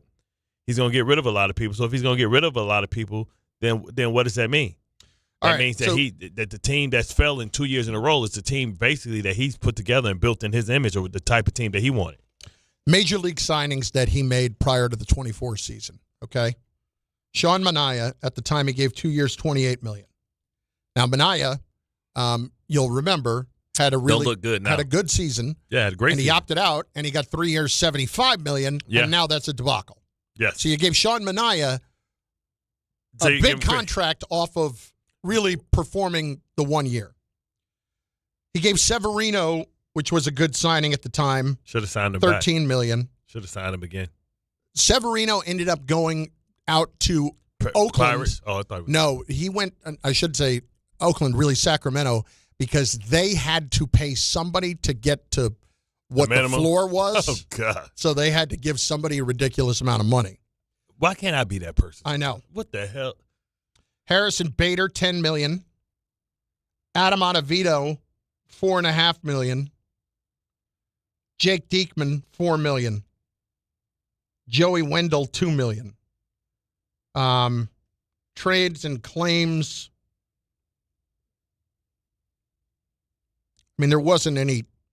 Adrian Hauser and Tyrod Taylor, he got from the Brewers. What a shock, he got him from the Brewers. Diego Castillo from the Diamond, no. I mean, like Zach Short, no. Minor league signings, there's nobody that jumps out. Iglesias, that's true. Iglesias would be the one. And then the notable departures, not anybody I can really, truly rip him for. Pete Alonso. Well, no. This was before the 24 season. Carlos Carrasco, Tim LeCastro. So, I don't know. I mean, I'm giving him a little bit of credit because I think those two signings of the pitchers at the time were decent signings, but he doubled down. He maximized Manaea and then rewarded him. And then Severino, Severino was a good signing for the Mets, but then somebody else had to pay him a fortune. Right. I think Severino got like 60-some million from Sacramento because they needed to have somebody actually out there and pitching in Sacramento. It's an awfully hard sell to me to tell me that he had a massive influence on the 24 season. So this is exactly what I'm very curious about hearing from you guys. Telephone number is 800-919-3776, 800-919-ESPN. The owner this morning has come out and said that David Stearns is going to be here for the entirety of his 5-year contract. Are you okay with that? That is your question. And I'm imagining that a lot of you aren't. The problem is, I think you're wrong. I want this guy to try to fix this if I'm paying him this amount of money. And I don't know that I definitively have a great answer for somebody that's going to be able to fix it better right now. You want to tell me Theo Epstein? Okay. I'm going to pay. So I paid Stearns $10 million a year. How much am I paying Theo Epstein? 20? Ownership. Yeah, basically. I'm giving him a piece of the team. I become my own minority owner, 10%. I mean, Theo Epstein seems like he's mentally in a decent place. And, you know, he has gone and fixed 2 places that were under massive curses He's for a curse a killer. long, long time. He's a curse killer. I would understand it if they did it.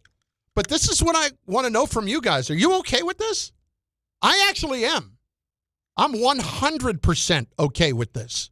800-919-3776, 800-919-ESPN. Steve in Brooklyn says, starting to seem like Stearns had nothing to do with Milwaukee continuing their success because they are continuing still playing good. Play It could be an organizational thing. It could be an organizational thing. You know what I mean? Sometimes you're part of a good organization. You're the head of the organization. And, you know, if things don't stop, then it was the organization and structure. Cast R. So he missed on every signing except one before 24. I think he missed on every signing except for 2, but not really missing. He didn't do a ton going into that year. Primo Sabe, LOL. Okay, Steve Cohen. I think you guys are already kind of losing sight of this if you think that you're definitively going to get a great answer to have someone who's going to kind of take over. And here's the thing about the Iglesias thing, guys. I get it. You know, the oh my God thing was fantastic, right? And it was something that really brought the team together. What did I miss about when Iglesias left? Where did he go? That was such a horrible misfire. You just going to pay him to show up and sing? Yeah, man. Like I could do that already. You know what I'm saying? We Timmy Trumpets, man. Iglesias played somewhere last year. He's not even playing this year. He decided to retire. It wasn't because he couldn't play. Yeah, no, I don't think that was it. 800-919-3776. Shane in Manasquan, what do you think about the fact that Cohen is keeping him through his contract, Shane? What do you got? I just don't understand where he thinks that he can keep him around. It's falling apart underneath Stearns. It's the way it's been, and I just don't understand. You know, he walked into Epler's team, the 2 pitching moves, okay. I mean, they played their hearts out to get to where they needed to be. That has nothing to do with David Stearns getting any credit for that. I don't know. I think if he's going to keep him around, I'm having a hard time. I'm not going to bring my kids to any games this year. I don't want to. Why, man? That's a bummer, man. I'm a lifelong $9. fan. It's $9 for good seats. $9, not worth it, man. I'm coming from New Jersey. It's hard to get there. You know, so like when I love the Mets, man. When I want to go to Citi Field, you know, it's a trip. I make it a trip. Yeah, I love Shane, it. Listen, I want to bring my kids. As a fellow New Jersey and coming from Manasquan to go to Citi Field, like you may as well just book a hotel. I understand. That's what I'm saying. So. And you know what? I usually try to make it to Philly because it's easier. Yeah. And it's always a little fun. Citizens, they got a great ballpark, but Citi Field's fun. It's great for the kids. I love bringing them, but I really don't want to bring them this year. And that has everything to do with the fact that, you know, I wish Steve would have backed the fans up on this one and realized that Stearns he's the problem. I mean, he's the root of the problem. I'm sorry. There's a way he could have went about it. After hearing the way that he handled, he had the assistant GM rubbing Soto's back in the bullpen, couch. I mean, whoa. Was it? Whoa. No, it's not Shane, rubbing his back. Shane, was it the lower back? It wasn't just rubbing his back. I don't. Well, he patting him on the shoulder. You know what I mean? Oh, you know what I mean? Okay. Yeah, I mean, he's bending his ear. He had him in the He's back the one, giving him a massage. He's the one. Thorough guy. Nah, he's giving him the support. But this team, it needs to be a team. Nothing about this and everything that's coming up from, this whole thing falling apart. And Mendoza, God bless him, he's a great guy. I wish he had a better team to work with, and that stems from Stearns. But, Mendoza, they needed to, make a change. The fans did not want to see Mendoza be the change. That was not what we needed. We needed Stearns to go, and the fans, I can tell you, no one is happy about Mendoza going. That has done nothing to reflect any of our opinions on the New York Mets as it stands right now. So I think, Listen, I think it's a bummer. I think some fans were okay with Mendoza going just because they needed some blood. Yeah. Sometimes you just have to do something to do it. And basically Stearns admitted that. It was change for change's sake the other day. Yeah, we got the vote of confidence early on when we thought he was going to be fired a lot earlier, how they started. And, he said he came out, gave him the vote of confidence, went on the road. It's just disappointing because there's really no excuses, right? You can go out and get who you want, but it's like the Mets are always the team that no star kind of wants to come to. And let's see what Bo Bichette does next year. I mean, listen, Soto came. They paid him. That's one person. That's because, like I said, Soto's a different cat. That's a totally different thing, right? When you think about Soto's already won a championship, won it early, went to the championship later. Soto, I know it's early, but he's more about quality of life at this point. Bart Carlin, ESPN New York, and on the ESPN New York YouTube channel. In moments, we've got some audio files, but the big news today is Steve Cohen coming out and speaking, telling Joel Sherman and John Heyman of the New York Post on their podcast that, in fact, David Stearns will be the GM through the entirety of his 5-year contract, and we are only in year 3 right now. What do you take on that? Are you upset about that? 800-919-3776. For me, it's the right thing to do. I'm making the dude I'm paying a fortune to fix this whole problem. On the biggest stage in the world, FanDuel is changing the game because sometimes your player gets subbed off and your bet goes with them. Not anymore. With FanDuel Super Sub, if your player is subbed out, your bet stays in. That's right. If your player leaves the match, your bet continues on with the substitute. So you're still in it until the final whistle. On the biggest stage in the world, FanDuel is changing the game because sometimes your player gets subbed off and your bet goes with them. Not anymore. With FanDuel Super Sub, if your player is subbed out, your bet stays in. That's right. If your player leaves the match, your bet continues on with the substitute. So you're still in it until the final whistle. Visit FanDuel.com/local to get started now. Let there be goals this summer on FanDuel. 21 and over, physically present in New York. For help with a gambling problem, call 877-HOPE-NY. Thanks, HOPE-NY, 467-369. Prizes, flyaways, even cash money. You want it? We've got it. Find a list of all contests and official rules by visiting ESPNNewYorkContests.com. That's ESPNNewYorkContests.com.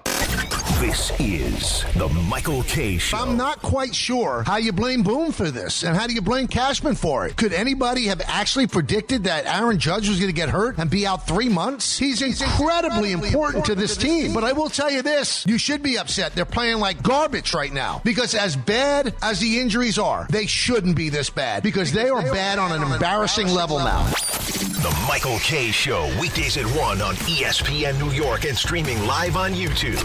Presented by the Parisman Firm. There are a million reasons to love New York. Making your budget stretch isn't one of them.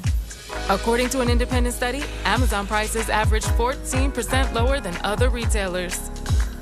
Get food, fashion, furniture, and more shipped straight to your building. That's how Prime members have saved over $2 billion on grocery and household items. Learn more at aboutamazon.com. When care matters most, experience matters more. The Allure Group is redefining rehabilitation and long-term care across New York with 6 convenient locations. Their expert clinicians create personalized care plans to help you recover, rebuild, and get back to what matters most. From short-term rehab to long-term care, Allure is committed to comfort, dignity, and results. To learn more, visit allurecare.com. The Allure Group, where care meets compassion. Hi, this is Don LaGreca. Just like the New Jersey Devils bring intensity on the ice, Viking Pest Control brings the same level of protection to your home. And I know because I use Viking at my own place. The season may be over, but pests are always in play. So it's time to lock in your off-season defense. As the pest control provider and proud partner of the Devils, Viking delivers 45 years of trusted experience to keep ants, cockroaches, stinging insects, rodents, mosquitoes, and more out of your zone. And when you bundle pest control mosquito services, you score big savings. One call, one company, total peace of mind. Visit VikingPest.com. Protecting your home inside and out. I'm David Ortiz. When I lost my mom, she was only 46, and I lost my dad to cancer. It was the worst pain I ever felt. It made me think, what will happen with the people I love when my time is up? That's why I have life insurance. Ethos makes it easy. It's all online, take about 10 minutes, and you can get up to $3 million in coverage. Get your free quote at ethos.com/game. That's ethos.com/game. Paid testimonial. Time spent on application may vary. Online health questions required. Twisted Tea Hard Iced Tea just got harder with Twisted Tea Extreme. The hard iced tea taste you know and love, but with an 8% kick of alcohol. Twisted Tea Extreme is made with real brewed tea, goes down smooth, and brings your daytime drinking to the next level. Just look for the bright yellow cans in the cooler and get ready to dial up the fun. Big flavor, extreme kick. Twisted Tea Extreme. Keep it twisted. Twisted Tea Brewing Company, Cincinnati, Ohio. Please drink responsibly.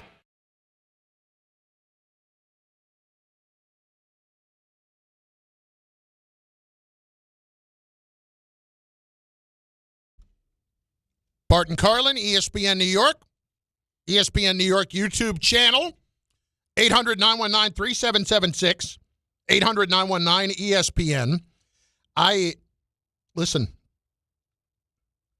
here's just some of the comments that are coming in about the whole Cohen thing. In case you're just joining us, Steve Cohen said this morning on Joel Sherman's podcast with John Heyman that the Mets are going to have David Stearns be the GM through the entirety of his 5-year contract, and we are only in year 3. Uh-oh.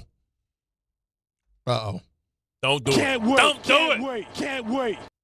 Why is basketball taking over, man? LeBrick James. Can't wait. Can't wait. Can't Not wait. LeBrick. Zach LaVine. It's officially over. Jalen Duren. No. Jalen Brown. This doesn't have to do with you all the time. Jalen Brown. Mitch. Oh, Mitch to the Nets. To the Celtics. Oh. He Can't went. wait, He can't became. wait, He just can't became wait. an op. He just became an op. 3 years. How much? 47. 17 a year. 16 and a half. Y'all let Mitch go for 17 milli. Talk to me, Tom. He would have stayed for 45. Y'all let him go for $45 million. Y'all gonna lose the core, the heartbeat, the longest Nick of all time? Disrespectful, Tom. Cheap bastard. Player option in the 3rd season. Mitch is gone. That's a shame. What are you pointing at? Yeah, no, I just told you what Shams reported. I know. I'm just showing the picture. Nobody can see the picture on the radio or even on YouTube. I'm showing you so you can articulate it. What is this? Where do you think I got it from? Oh, 47.4. You ain't say the 0.4. Oh, you say the 0.4. You know what I'm saying? Congratulations, Mitch. Now you're going to become the ops. Now you're going to be coming off these pick and rolls.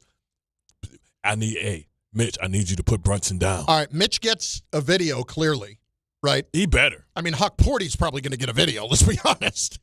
But Mitch gets a video.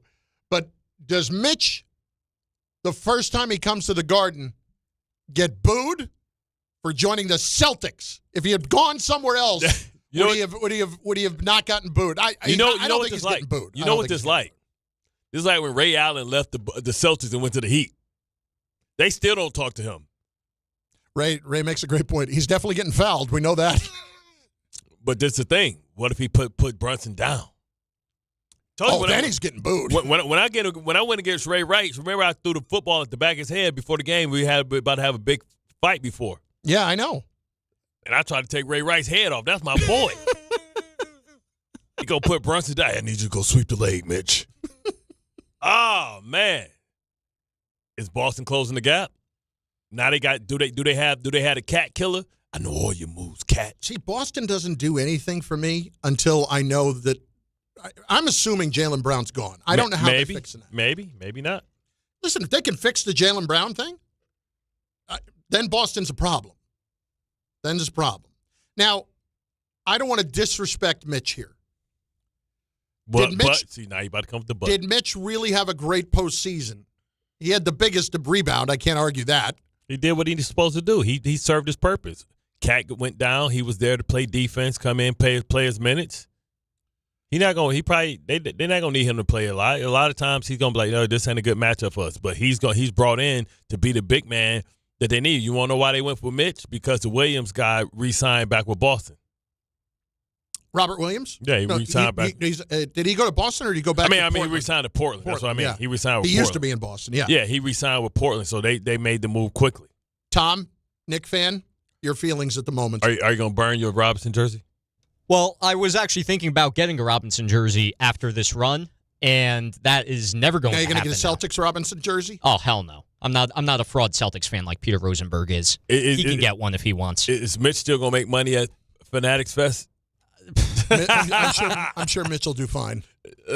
Like, no, you're dead to us, Mitch. You know what was cool is all right, but how do you feel about Mitch right now? My immediate reaction is, for his sake, I'm very happy he got paid what he rightfully deserves because he sacrificed everything for the city of New York and for the New York Knicks team to win a championship and was a pivotal player in the championship run, grabbing that key rebound in the final game.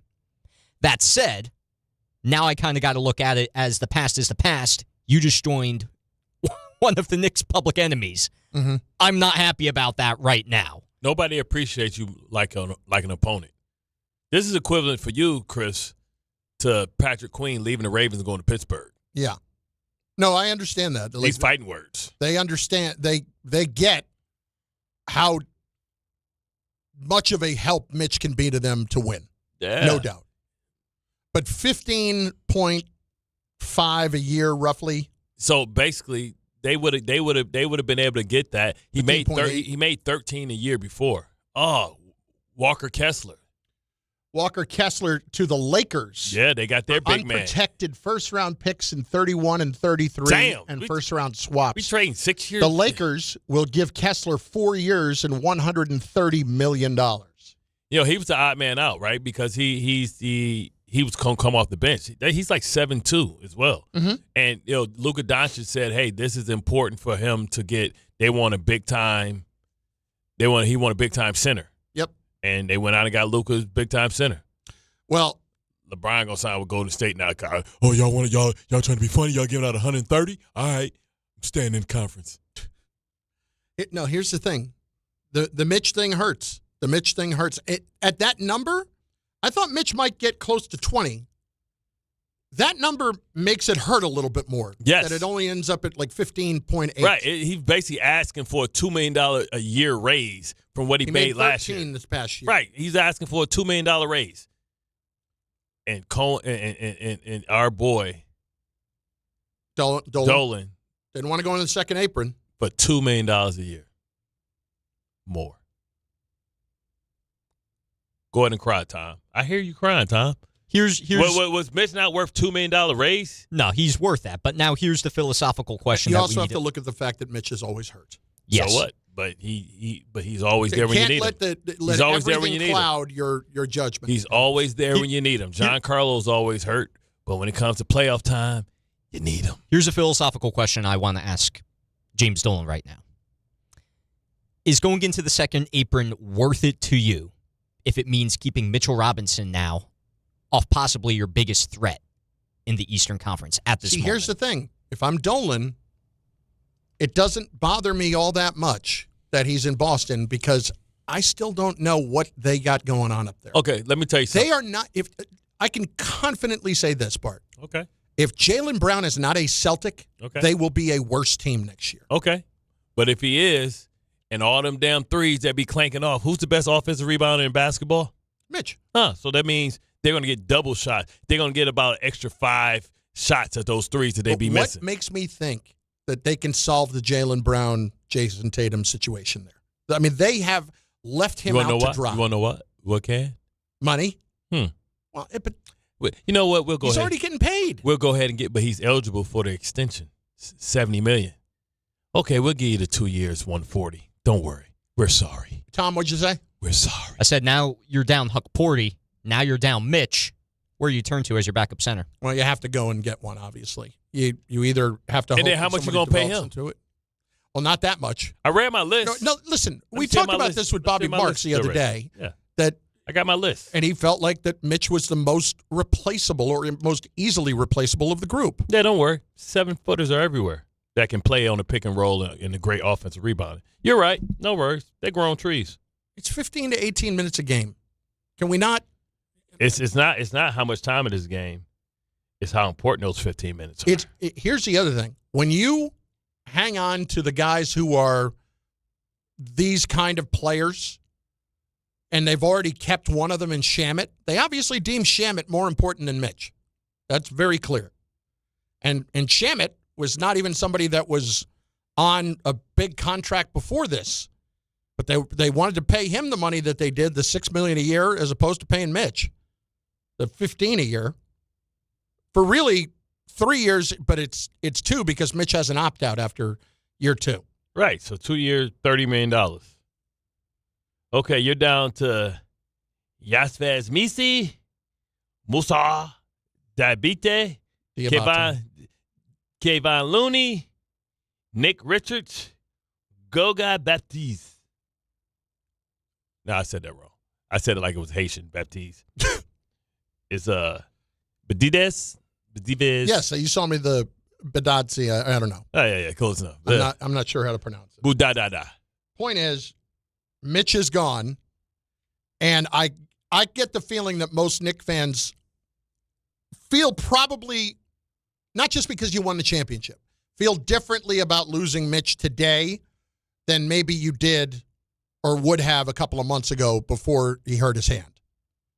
I think you probably feel differently about it because his postseason was not a great postseason. He obviously came up with a huge rebound when they needed it the most.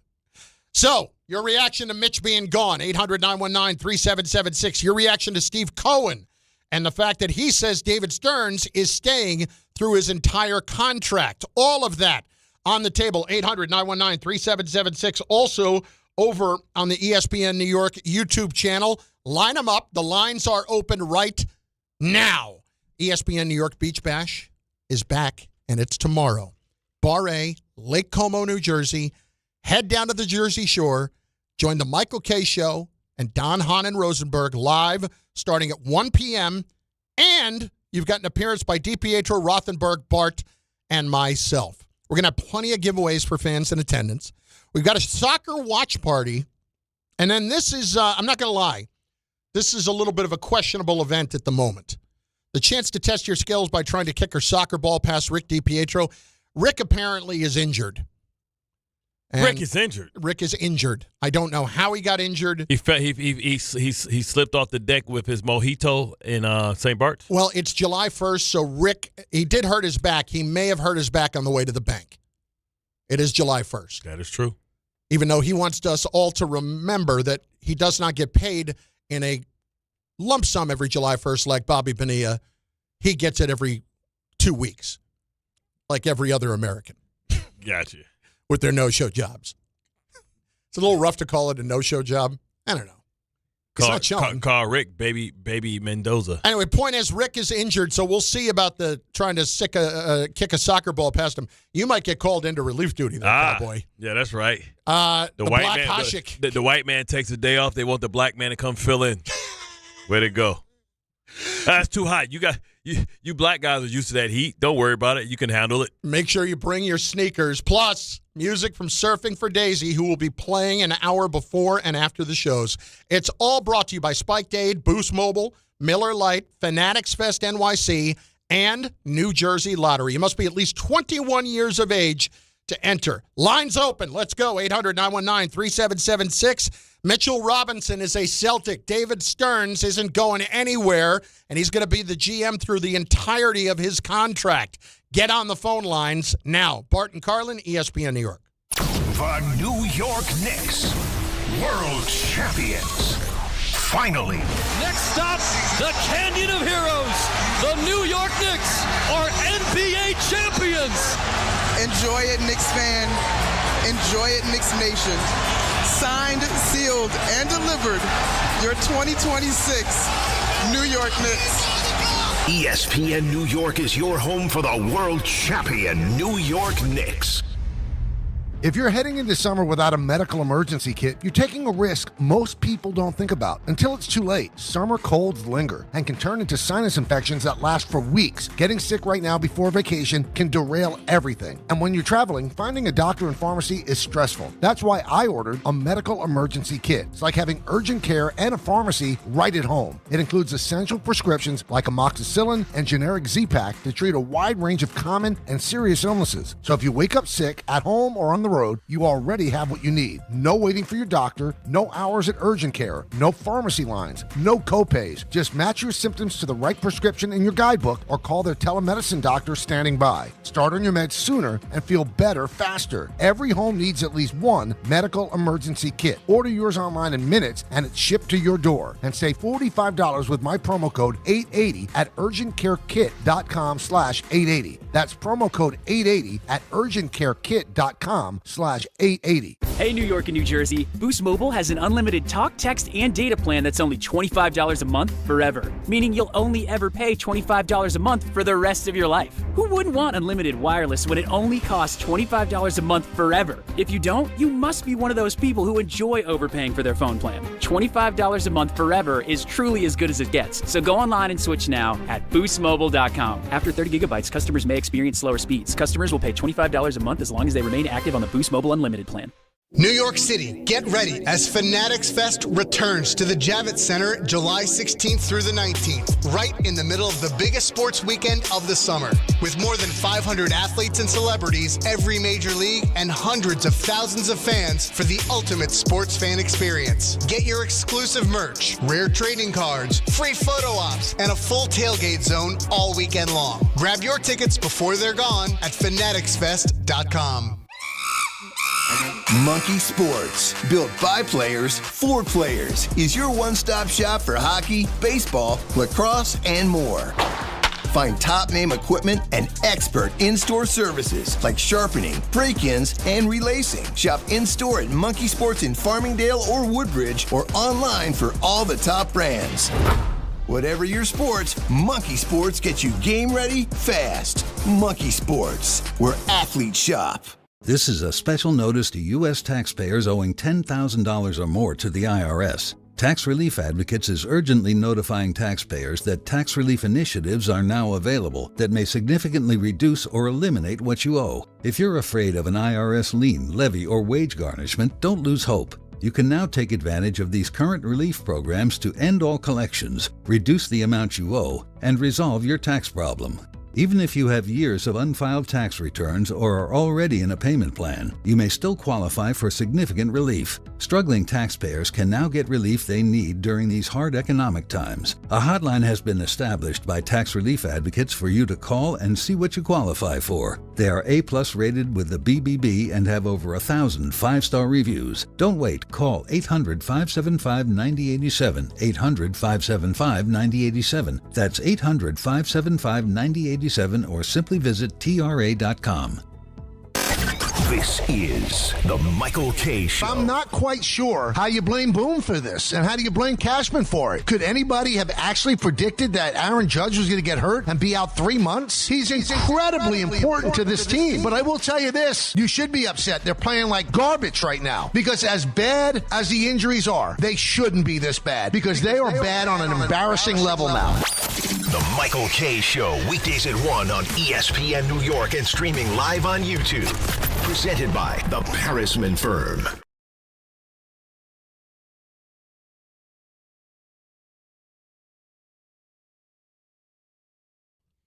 Yo, Ray, you on one today, dog. First of all, you played the before. I think that was Dark. It wasn't Dark Storm. Dum dum dum dum. Not helping. Dum dum. Not helping. We came to party. It was Prodigy. Oh, okay. Yeah, no. All right. Yeah. Singing it, though, generally does not help it. Ray knew what I meant. 800-919-3776. New York, you need to hear this. This summer, all lines lead to Champ Sports Fan Central Station. It's a soccer pop-up shop open right in the heart of the city, 125 West 33rd Street. It is the soccer destination in New York.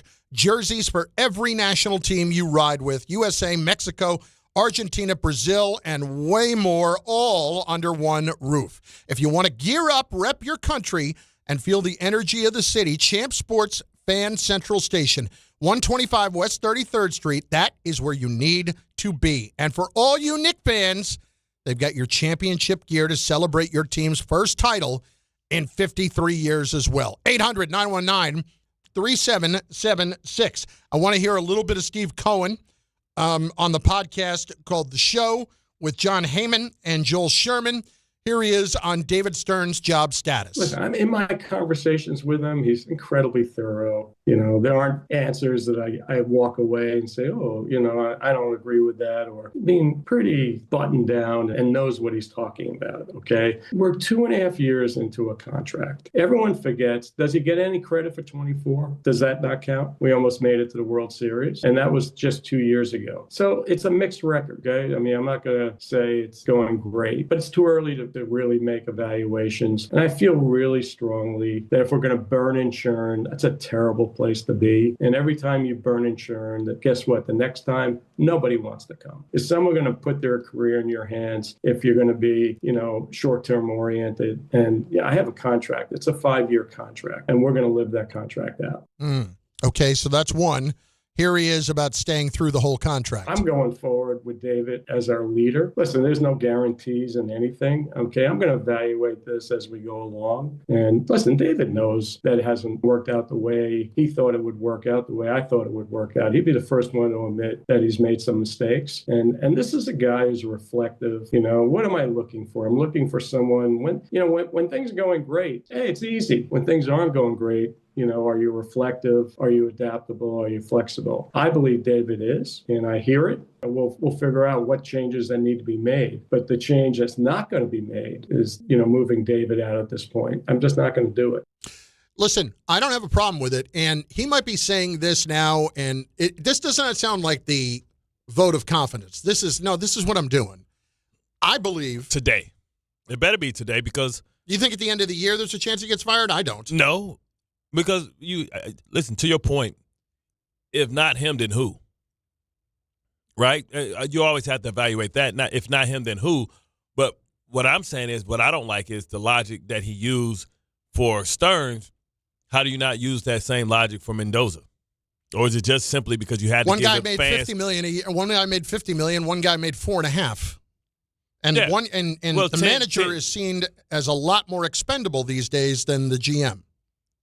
Well, maybe if they would have listened to the manager on players and personnel, maybe he would have been able to do a better job because he has more knowledge and more he has more knowledge than on a day-to-day about who's good, who's the right fit than the general manager. General manager up top, man. Like, we looked at general managers a lot of times as like management.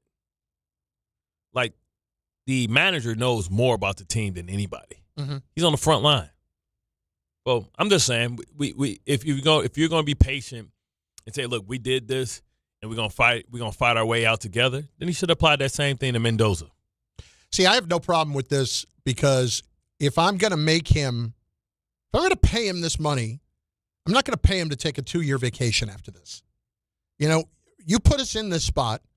I waited for you for a couple of years to come here and be the guy. Right. That's why I think it's more about that because you invested so much into him and you sold something to us. I think it's more about that. I don't think it's that because I truly believe that Cohen behind the scenes is absolutely saying to Stearns, like, you put us here, you got to get us out. I'm not going to pay you to go on vacation. And there are plenty of times when you do need to pay the guy to go on vacation, but if you're supposed to be this genius, let's see it. Fix it. Maybe he will. I'm not really counting on it. 800-919-3776. Black Kev out on the island. What's up, Kev?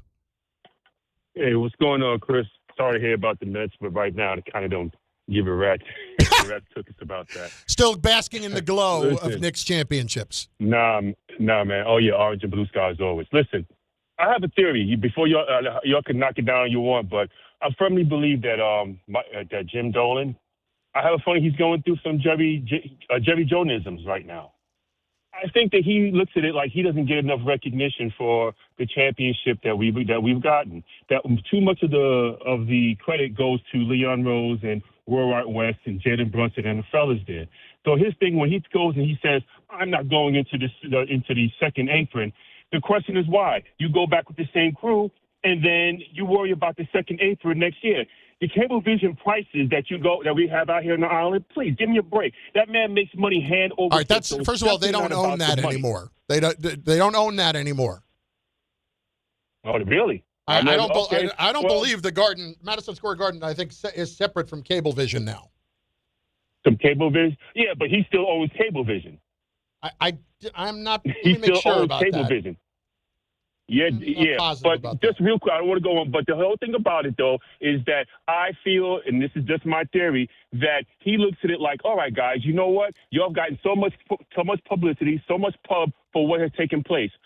I'm going to have you guys earn your money. You guys are going to earn your keep or whatever, which they've done over and over again. You guys are going to have to work with this staying below the second apron to get us to the next level. It wasn't going to work from the jump. As soon as he said, I'm not going there, it wasn't going to work. I think he's having an issue with lack of credibility, lack of representation for the championship. Yeah, he does. And Kev, he does not own Cablevision anymore. What's up? And Cole, Kev also cut your nose to spite your face. Because it looks like the East is in flux right now. Yeah, they sold Cablevision to Altice 10 years ago. It's been a while. Yeah, but cut your nose to spite your face, right? The East is in flux. It may be easier to make it to the championship this year than it was like. The Pacers have been quiet. Is that people supposed to be scared that they've been quiet? No, what I'm saying is, everybody thinks that they're going to make a move. Everybody thinks that they're the biggest threat, that they got flexibility to spend money because of the Miles Turner, all that stuff. Yeah, they brought Zubas in. They thinking, hey, man, Halliburton comes back. Everybody expecting the big things from the Pacers. They've been quiet. Now, I know it's early, but they've been quiet. Pistons, until this Jalen Duren thing is fixed, even when the Jalen Duren thing is fixed, Collins ain't, and what's the Herter back ain't. They probably going to waive Duncan Robinson, but where's K's star? I'll worry about that another time. No. What I'm saying is the Knicks should have doubled down because it could be easier this year in the East than it was last year. I'm not worried about Giannis and freaking Bam Adebayo. Who the hell going to shoot threes? Let's just pack the paint. Eric Chavez joins us next. We'll talk all about everything that's gone wrong with the Mets. 800-919-3776. Bart Carlin, ESPN New York. Skechers elite athlete OG Anunoby has been making history on the basketball court. Anunoby tips it in. Unbelievable. What a shot. He's been balling out in Skechers high-performance basketball sneakers, and the world is noticed. But how does OG train off the court to keep in peak physical condition? Hands-free Skechers Slip-ins Aeroburst. They help prepare OG for the physical demands of playing at a championship level. Get your pair of Aeroburst for only $165 at a Skechers store, Skechers.com, or wherever high-performance running shoes are sold. Long Island is more exciting than ever at Jake's 58 Casino Hotel. This July, join us for the Great American Giveaway and your chance to win your share of $175,000. Earn entries daily all month long. Then be here on July 31st from 3 till 6 p.m. when 2 lucky winners will be drawn every hour to win up to $20,000 cash. Then at 7 p.m., one grand prize winner will take home $75,000 cash at Jake's 58 Casino Hotel. If gambling is a problem for you or someone you care about, please call the 24-hour toll-free helpline at 1-877-8-HOPE-NY or text HOPE-NY. From your neighborhood stop to the city and back, New Jersey Transit keeps your day moving. Reliable, convenient, and ready when you are. We're on this ride together. So keep aisles clear, use headphones, and be mindful of fellow riders. Small actions make a big difference, especially during travel times. New Jersey Transit. Ride together, ride better. Plan your trip at njtransit.com. Hey, let me ask you something. Would you seat your 3-year-old child on a windowsill? Would you seat them beside a lit fireplace or by the deep end of a pool? One last question. Would you seat your child in a car seat that's not correct for them? Car crashes are a leading killer of children ages 1 to 13. Secure their future. Seat them in the correct car seat. For more information, visit safercar.gov/the-right-seat. Sponsored by the New York State Governor's Traffic Safety Committee.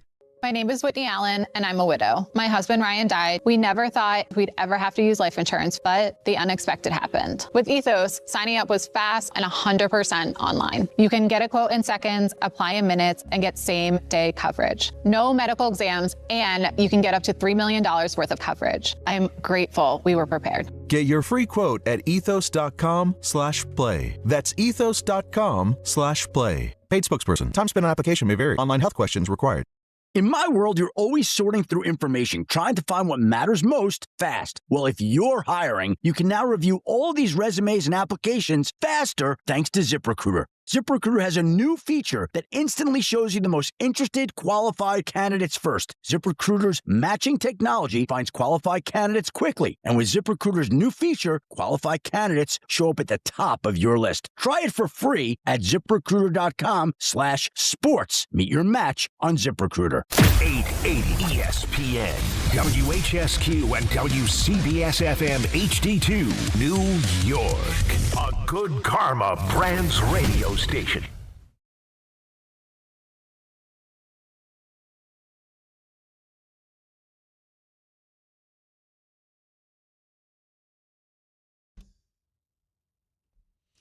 Noon on ESPN New York. Bart Carlin, ESPN New York YouTube channel, 800-919-3776. Noon means what? It's the power hour.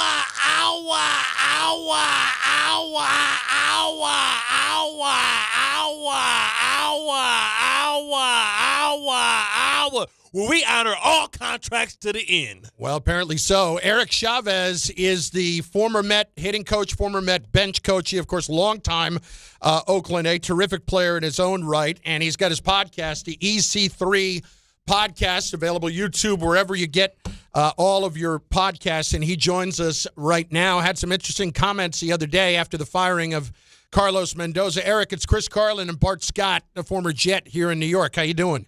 Fellas, thanks for having me on. Bart, can we bottle that energy up and sell it? Oh, absolutely, man. 2 cents on the dollar for my boy. I need a cup of that, man. Well, we're excited, man. You gave us content. You know, it's the summer months. So we always looking for something. We appreciate you. Yeah. Honestly, when Carlos got fired, obviously I had history there. I wanted to go out on a limb for him and back him up. I know he took a lot of heat. Sometimes it's fair, sometimes it's unfair. In my opinion, the first year that he came with us, like we went to the NLCS. So when you say he's not a capable manager, he did it his first year. So all the pedigree and the ingredients and knowledge are there for him to be a manager, and I know he's going to land on his feet. But all the hits that he was taking, I just felt compelled to kind of jump out there and kind of have his back and say, this is a good baseball man. Sometimes in sports, like, stuff happens and moves have to be made. I think we all understand that, but it doesn't necessarily mean they're the right move. So I just wanted to go on a limb for him and say I had his back, and I really respect him. All right, Eric. So a couple of things that we want to get. You were obviously were there for the last several years, and the entirety of the entire coaching staff got cut loose after last year, as we know. What was the culture between 24 and 25? In your estimation, what really went wrong from where you guys were in 24 to 2025? Yeah, no, the culture was good. We could talk about, a good clubhouse, a bad clubhouse. There's teams that win that don't like each other. There's teams that have won the World Series, and I'm sure, the NFL championship, that didn't really like their coach, their manager, the coaching staff. It doesn't mean that everybody has to love each other and get along, but you got to respect each other. We had a good clubhouse. For me, it just kind of came down to performance. The offense, which I was, obviously head of and took a lot of heat for, we didn't perform well in the beginning of the year in 24. At the end of the 24, they came on really, really strong. And the pitching and the offense kind of flip-flopped a little bit. And, I felt like there were a couple moves that we could have made to kind of put us over the hump. And I know everybody wants to say that, we blew it. And, they're right. We should have made the playoffs.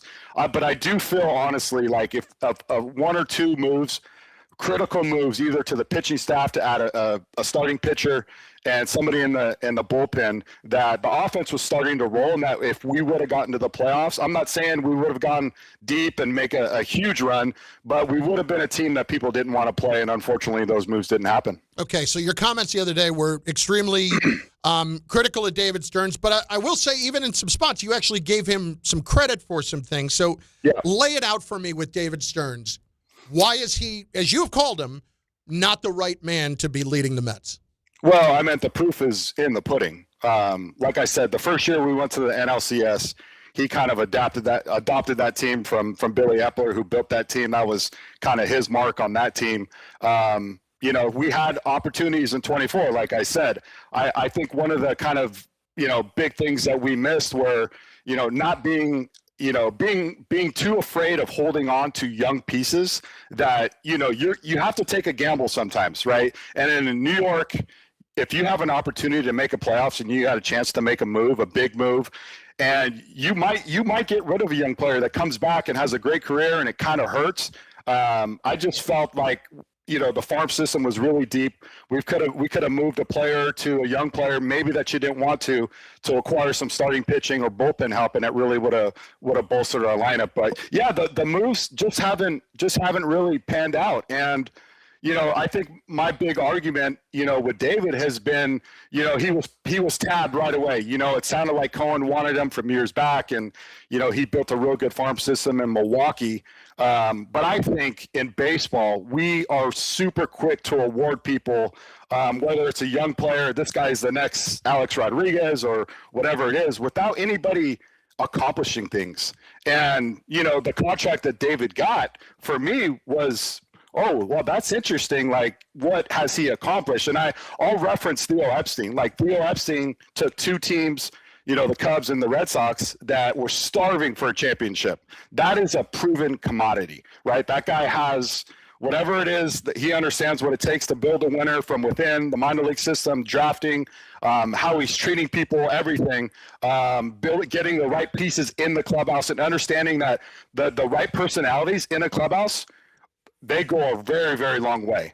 And, I just don't understand where the history is, where this guy was like, hey, this guy's warranted a 5-year, $50 million contract and, making more money than a Brian Cashman or whatever it is. To me, it was just, in baseball, we're just so quick to award people and give them the trophy right away before accomplishing anything.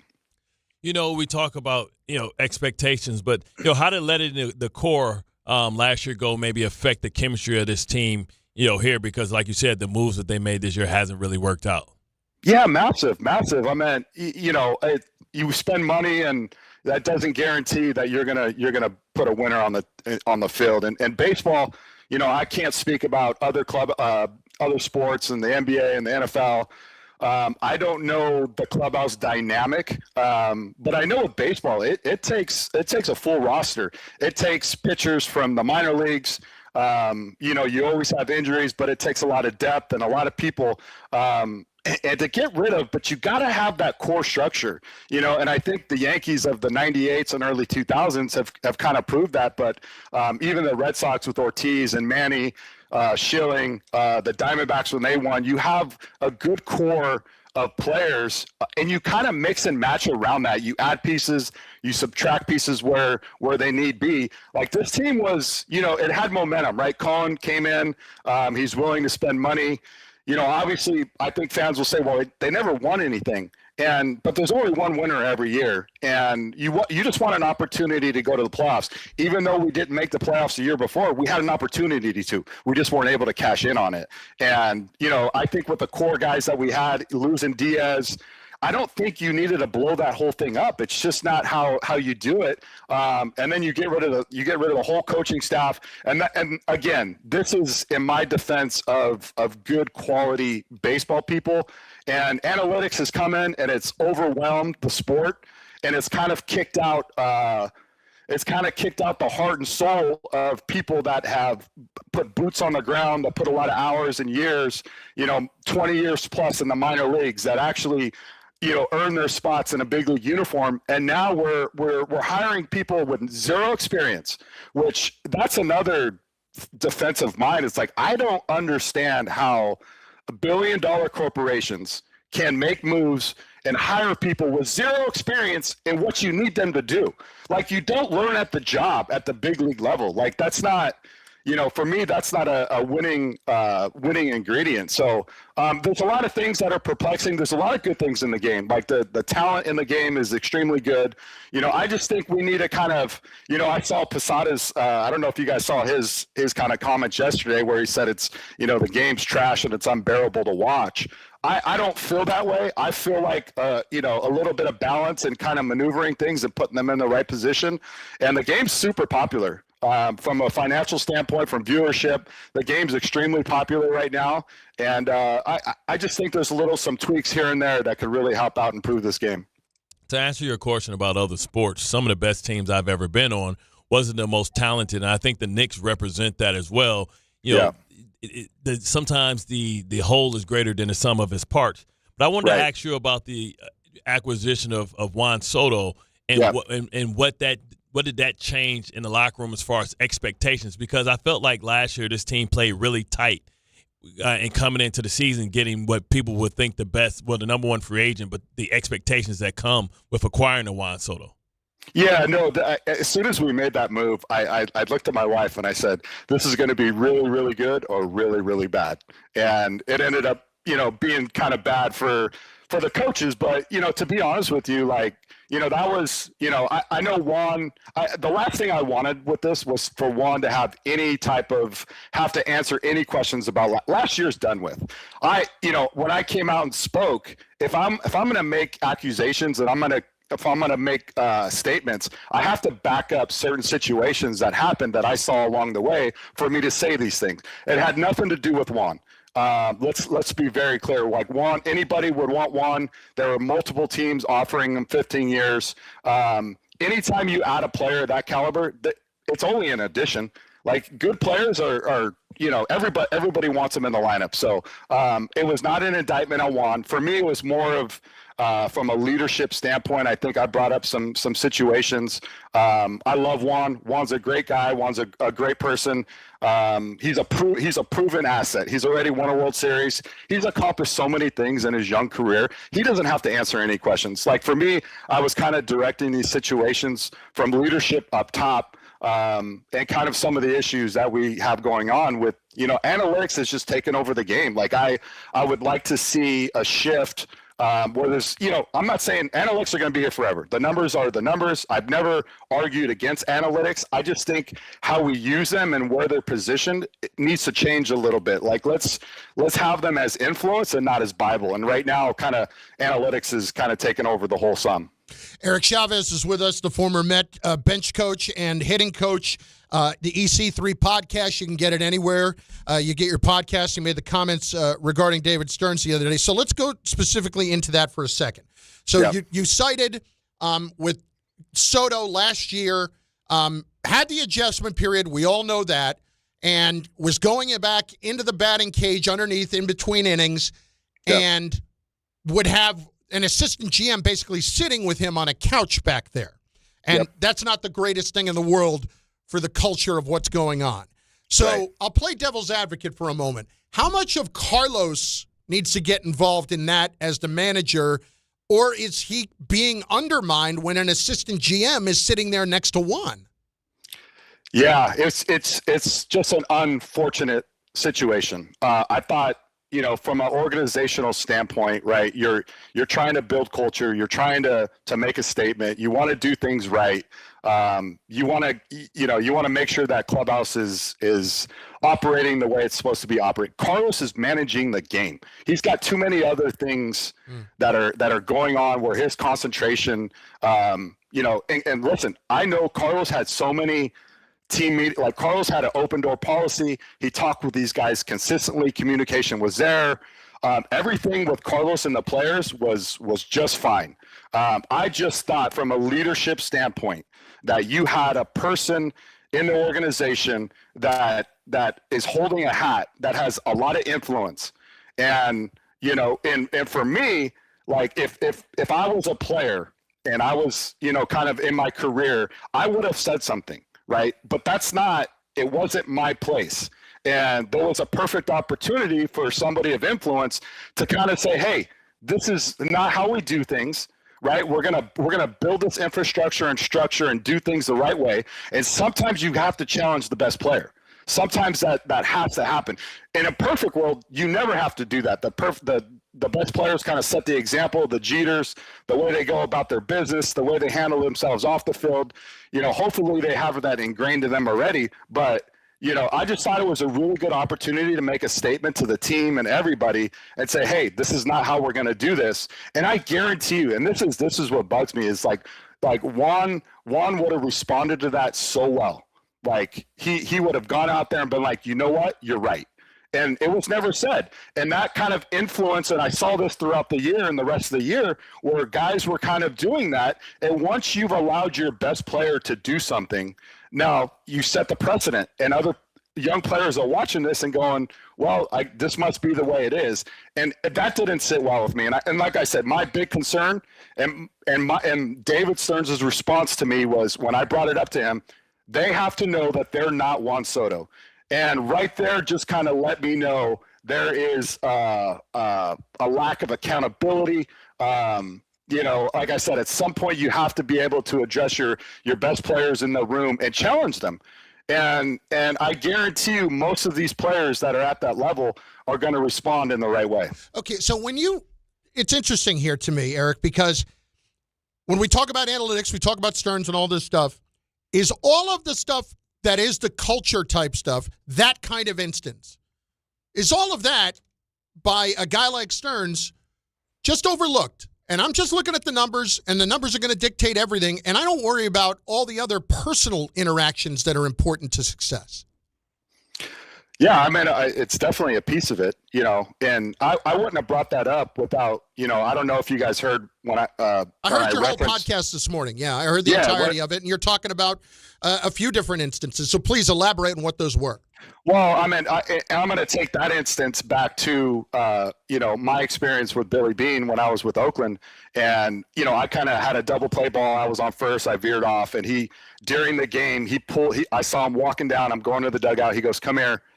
And he was like, hey, what is this? Like, this is not what you got to play hard. You got to hustle. You got to go on there hard, break it up.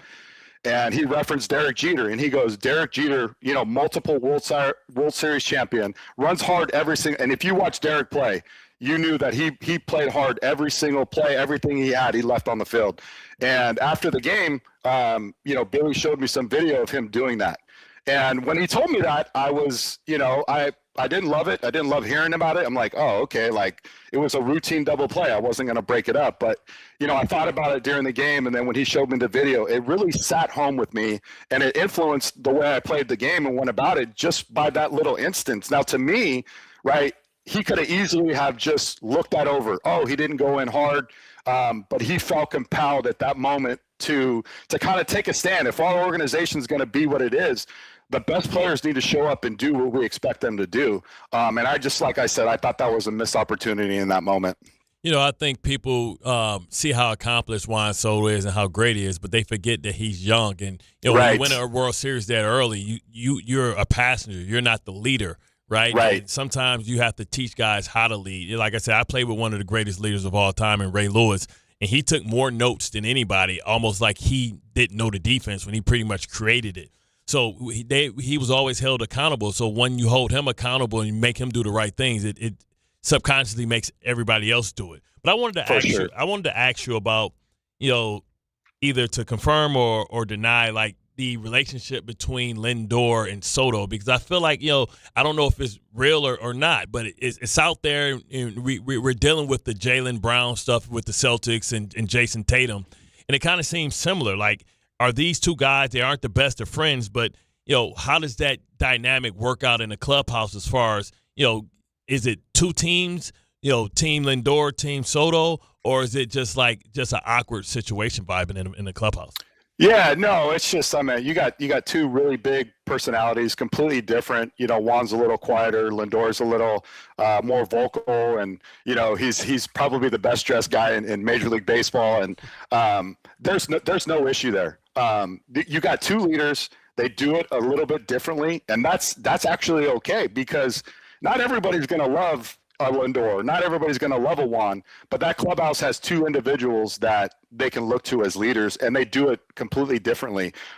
There's no issue. There was some political stuff that was put out there, all garbage. The clubhouse, like I said, it all comes down to wins and losses. If that team wins, we make the playoffs. Winning solves everything. And not every winning clubhouse has a great clubhouse where they love each other. And I don't think they're ever going to be a best of friends. But you know what? They're definitely professionals. And when I reference leadership, and I went this morning and I saw Lindor's quotes about Mendoza, and he goes, "I take responsibility for that. I feel like it was my fault. I let Mendy down." And that is genuine. Like when Lindor says something, he says it from the heart. Like, that's the type of person that he is. And that's the leadership that you need. Somebody to be accountable, your best players. When I got fired last year, Lindor was the first guy to call me. And he goes, "Man, I feel sorry. I feel bad for you. Like, I'm going to miss you." And he was the first guy to call me. And to me, that's the type of leadership. And like I said, they do it differently. They're two different personalities, and that's fine. Performance on the field is what really matters. Whether they go out to dinner or not doesn't really matter. And so, yeah, it's a little bit overplayed. Okay, so Eric Chavez is with us, the former Met hitting coach and bench coach, the EC3 podcast. Made some comments this week about the Mets and David Stearns. Going back to what you talked about, you said about the political thing. Who cares about that? But the point being that some of what was floated out there, and we all know that things get strategically put out there, is that when they move on from Nimmo and they move on from Pete, that it wasn't the greatest combination all around for all these guys. Not everybody loved each other here, and maybe that was part of it. What do you say to that? No, completely wrong. Those guys, they went to bat for each other. I saw these guys in meetings on the road. There was team dinners. Nimmo organized, Pete organized, Lindor organized team dinners. The coaches were actually a part of that at times. The camaraderie was really good. It's like I said, like we lost. When you lose, things leak out and things get overblown, especially in New York. But those guys loved each other. They went to bat for each other. They had each other's backs. And behind closed doors and team meetings, like it was the same thing, everything I saw. So I think we can honestly move on from that. We can just sum it up that Juan and Lindor aren't going to be best friends. Who cares? Who cares? Just be really good on the field and show out and do your thing. And, you win ball games and the narrative's going to change.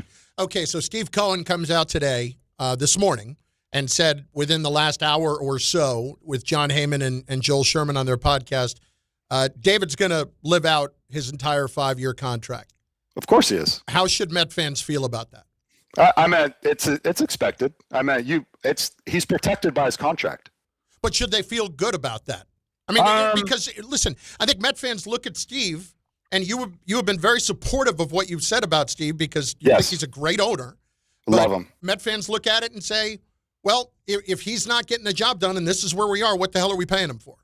Well, at least Steve's not emotional or over-emotional and making drastic moves. My opinion on it, it hasn't worked out for David to this point. Can it? That doesn't mean it's not going to work out moving forward. Look, the more opportunities you have to kind of crack at it, I like his chances. Like the more swings I take, and eventually I'm going to make contact eventually. He's got to commit to something. right? You have the binge is out there, like the young kids. Like let's commit to it. Trying to compete. Gutting the whole team was the wrong thing to do, but that's everything in the past. Like if he kind of gets together with his brain trust and his circle and say, how do we fix this thing moving forward and what can we commit to? If they can commit to something, whether it be we're going to go youth and whatever it is, but kind of staying in the middle where, you're giving out huge contracts, but you're allowing young players to, get their feet wet. You say pitching and defense, but everybody's moving all over commit to something, right? And so, could something possibly good happen in the next 2 or 3 years? Yeah, something can, but, and that was up for Steve to make the decision. And like I said, at least he's got patience and he's going to see this through, and he's committed to David, and you gotta give him credit for that. Well, we know that somebody wanted a pound of flesh, and Mendoza was the pound of flesh that he fed to people. And sometimes that's what we sign up for as managers, players, and sometimes as general managers. But at some point, you have to figure out who's the next voice that's going to be leading this franchise, and that's usually the manager. And some of the names that's kind of been floated out there. I just want to get your opinion of it. Albert Pujols, who's spoken about wanting to be the manager. Let's go Beltran or Alex Cora. If you were running this team, this clubhouse better than anybody, who do you think would be best suited to kind of lead this team into the future? Yeah, really, really good question. I think any one of those three guys would be the guy. The three of them have huge personalities.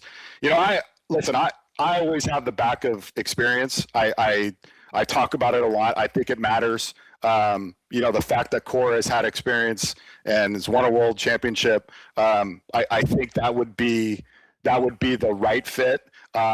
But I think when you bring in an Albert Pujols or Carlos Beltran, that type of huge personality, those voices, I've been with Carlos. Carlos is a special assistant in New York, and when he's around, his voice, it carries. And every time that he was there, I said, Carlos, please come to the batting cage. Let's talk to the hitters. Like, we need to hear what made you great and what you see.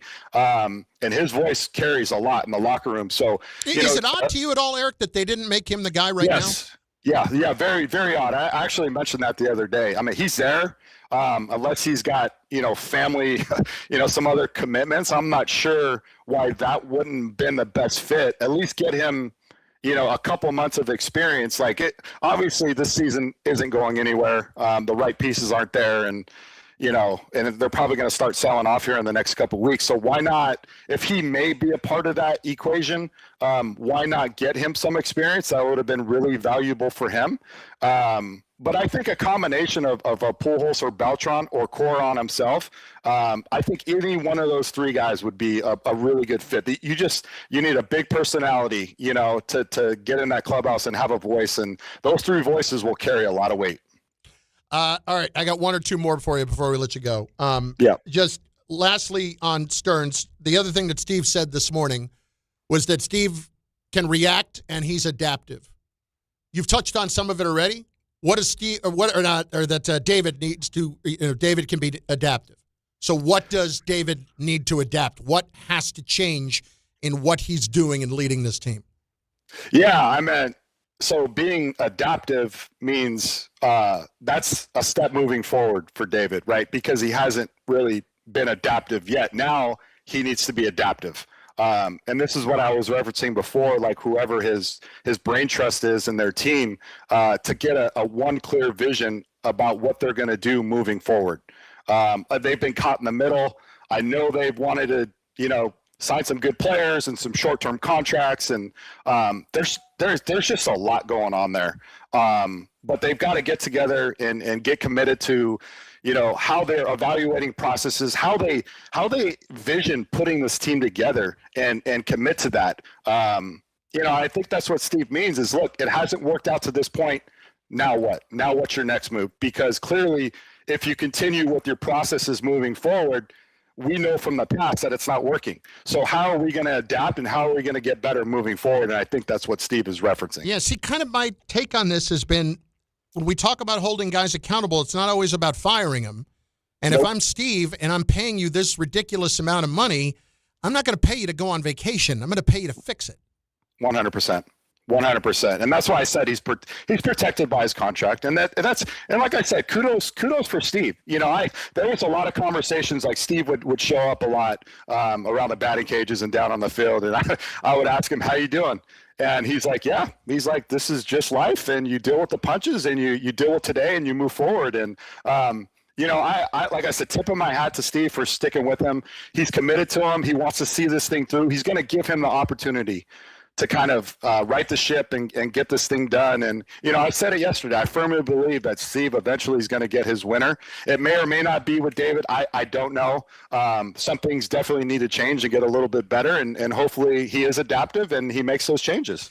I love the fact that the other day when Carlos got fired, you went into emergency podcast mode. You're one of us now. I am on it, and I hate talking too. That's the funny thing. Well, I'll tell you what, you gave us a lot here over the last 20 minutes, and we really appreciate it. The podcast is great. The EC3 podcast, great baseball insight, great baseball guests all the time, and we really appreciate your perspective on this, especially from the inside last couple of years, Eric. Thank you. Yep, you got it. Thanks, guys. Thanks for having me on. That's Eric Chavez, the former A and, of course, former Mets bench coach and hitting coach.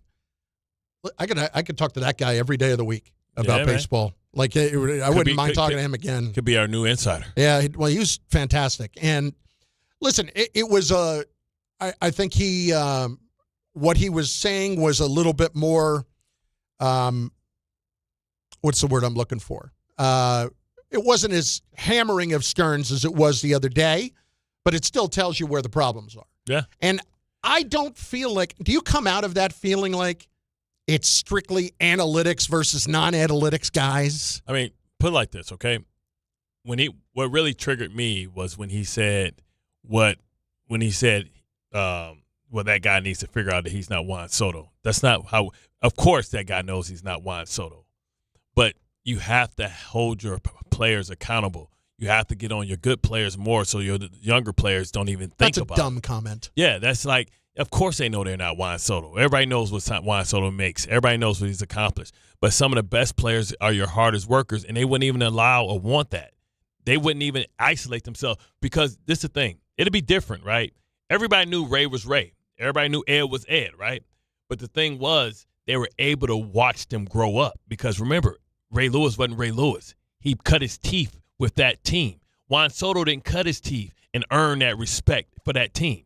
Nobody cares what you did somewhere else. They care what you do when you're my teammate, right? So, like, the fact that Juan hasn't had enough time here and did enough, no sweat equity, hadn't did anything, hadn't accomplished anything here yet. So he can't isolate himself like that. Now, if he had been Pete Alonso and Pete Alonso was doing that, you're like, oh, Pete, man, he's been grinding here forever, man. You should have saw he went through the rough stuff in his early years, and he earned the right to be here. Biggest thing I took out of that is Nimmo and Alonso were not part of the problem. Yeah. Not part of the problem. They probably was like, yo, how this dude coming here sitting out there, you getting your back rubbed? So, like, you looking at us like, so we just chicken liver? 800-919-3776. Great stuff from Eric Chavez there. Your reaction on the chat, on the ESPN New York YouTube page, and on the phone lines in moments. 800-919-3776. On the biggest stage in the world, FanDuel is changing the game because sometimes your player gets subbed off and your bet goes with them. Not anymore. With FanDuel's Super Sub, if your player is subbed out, your bet stays in. If your player leaves the match, your bet continues on with a substitute, so you're still in on it until the final whistle. So if you're looking to get in on the biggest tournament in the world, now is your time. Visit FanDuel.com/local to get started. Let there be goals this summer on FanDuel. With FanDuel's Super Sub, if your player is subbed out, your bet stays in. That's right, if your player leaves the match, your bet continues on with a substitute, so you're still in on it until the final whistle. On the biggest stage in the world, FanDuel is changing the game. Must be 21 or older and physically present in New York. For help with a gambling problem, call 1-877-8-HOPE-NY or text HOPE-NY at 467-369.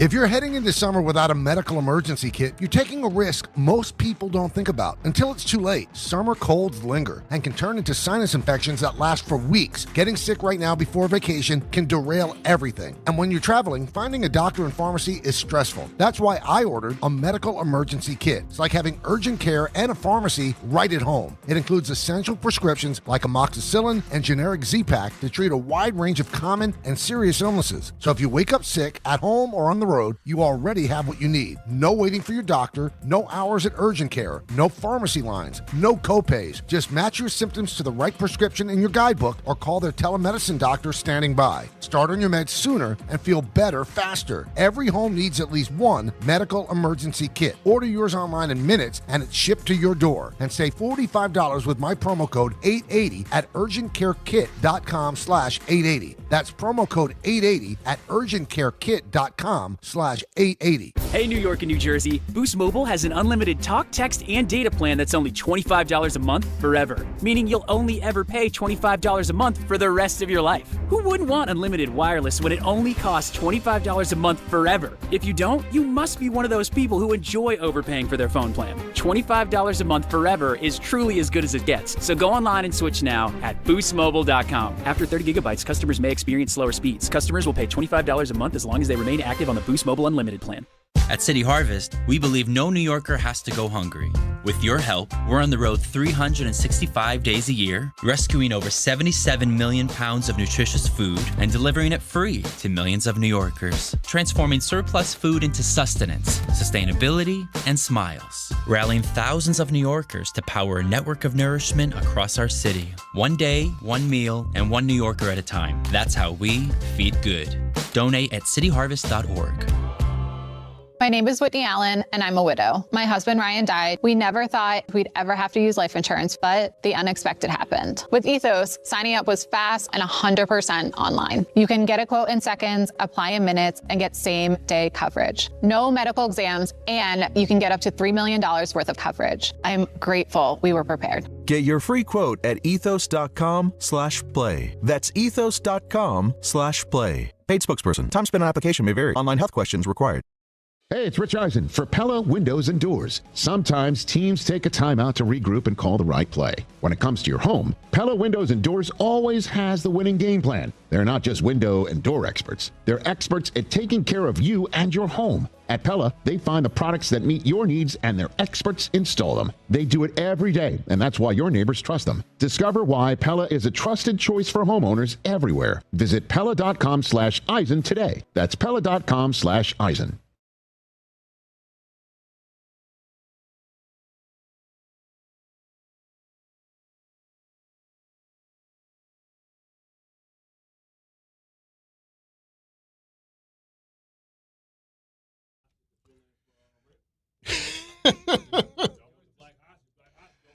There's a whole lot of debate about whether or not Rick's going to be able to be in goal tomorrow.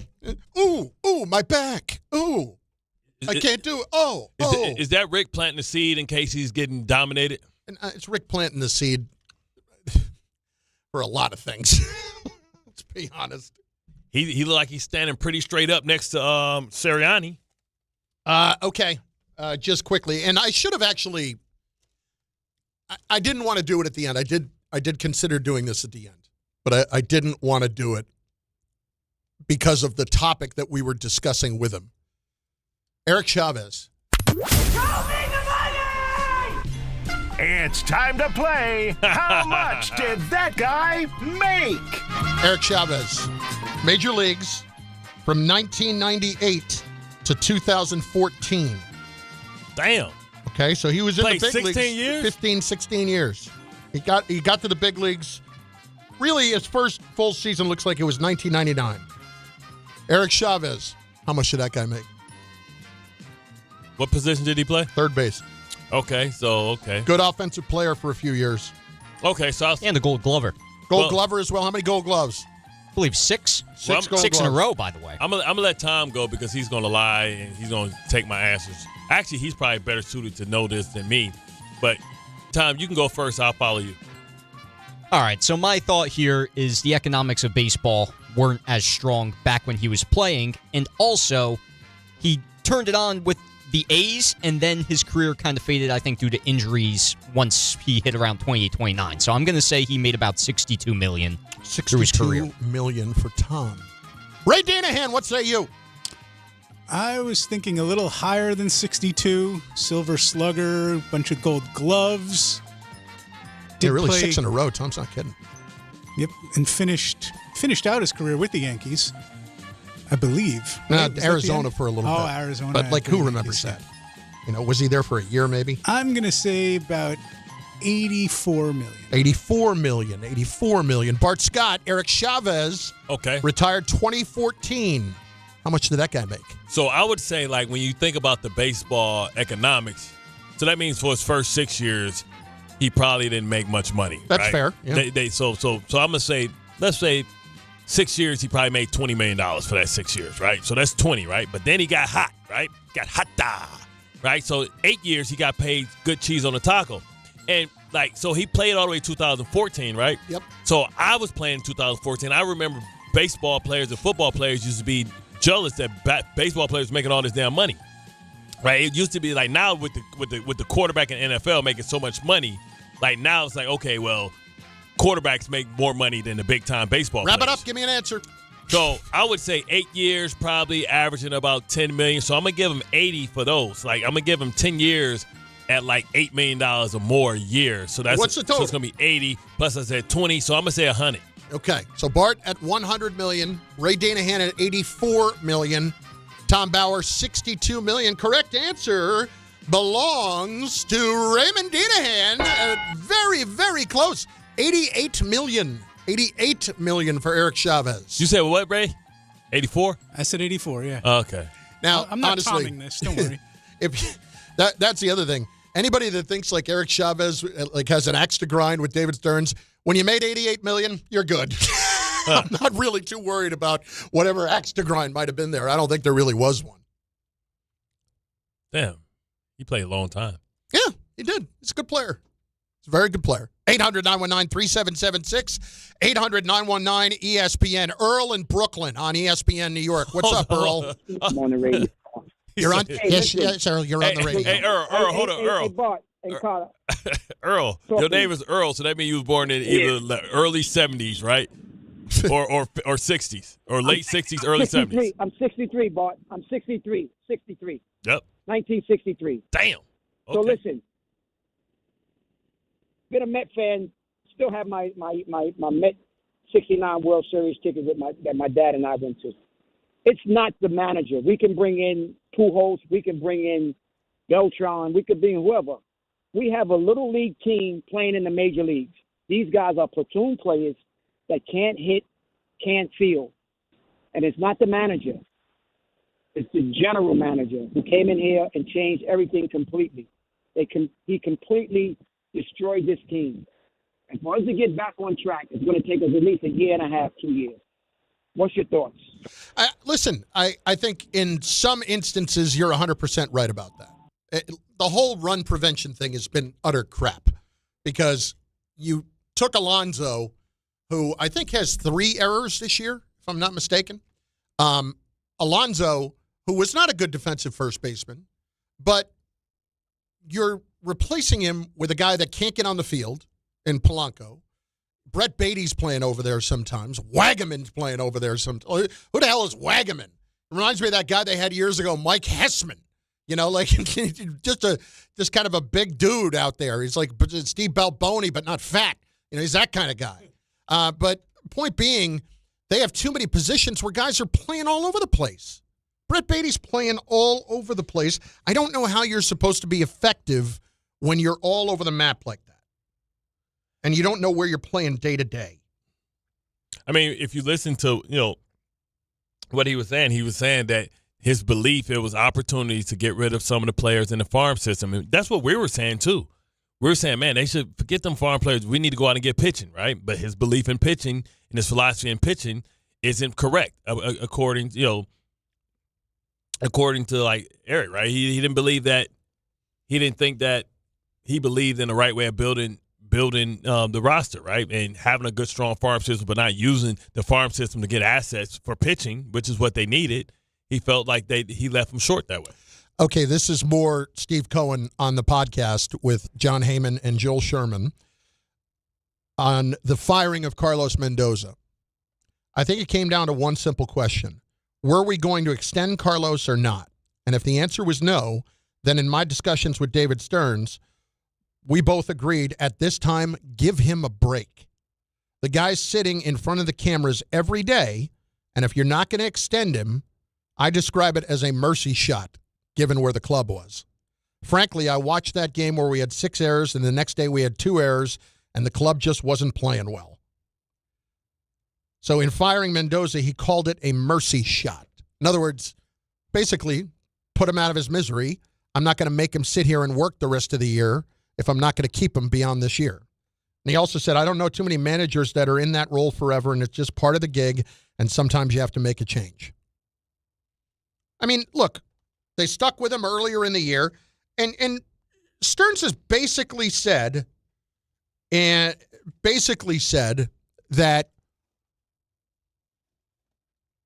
he was firing him for change's sake. And then here's another little tidbit that we just got. Cohen confirms Juan Soto, Francisco Lindor 2025 clash and where they stand now. So this is in relation to Soto and Lindor not getting along. Frankly, I think that's a story that was last year's story. I am told and believe strongly that these guys are getting along much better. And I just don't see that as an issue anymore. So basically, he confirmed that there was a problem. Correct. But doesn't see it as a problem now. Says, I don't see them going anywhere, meaning either one of them getting traded. I'm lucky enough to have 2 high-quality players like that. With the elimination of whatever issues there were last year, I'm thrilled they're on the team. But that's what I'm saying. But the fact that it was an issue means that it's an issue. And issues don't kind of get resolved. They kind of just become acceptable. Like, all right, well, listen, we ain't going to be boys, but it's cool. Like, I'm going to say what's up. But, I'm not going to be going out of my way. We're not going to be having chatty-patty conversations in the clubhouse. Like, we cool, but it's certain things it's something that Lindor don't like about him, and it's something that Soto don't really like about him. Right. But we don't have to be boys, but we're gonna be cordial. We're gonna be professionals, and I'll be in here and I'll be having fun, and you'll see Lindor talking to the people that he like in the clubhouse, and Soto talking to the people that he like. It's just I remember it's people that played that I didn't go out with, and it was people that didn't go out with me. They had a crowd that were younger. They were into the same things. I was into different things with different people depending on where it was different because I was older and had a family when I got here with the Jets. When I was in Baltimore, it was different. I hung out with the people that were my age and the ones who came into the league with me. So those are your headlines from that interview that Steve Cohen did today with John Heyman and Joel Sherman. Number 1, David Stearns is going to completely work through his entire contract, another 2.5 years on it. Number 2, confirms that there was an issue last year between Lindor and Soto, but basically it's not a problem anymore. And number 3, why they fired Mendoza was basically a mercy shot. Almost put him out of his misery. It's a lot there. A lot from Chavez, too. What, a mice and men? Kind of. That's kind of what it sounds like. Lenny, I'm going to tend to them rabbits. This July 16th through the 19th, the biggest weekend in sports takes over New York City, and Fanatics Fest NYC puts you at the center of it all. The world's #1 sports fan festival returns to the Javits Center with 500-plus athletes, celebrities, and sports legends all under one roof. Get closer than ever with autographs and photo ops, live panels and podcasts, exclusive merch drops, the tailgate zone, rare collectibles, and nonstop action across every major league. Enter for a chance to win a pair of tickets in the ESPN New York app. Find the contest tile to submit your entry. As many of your calls as we can get in the rest of the way. 800-919-3776.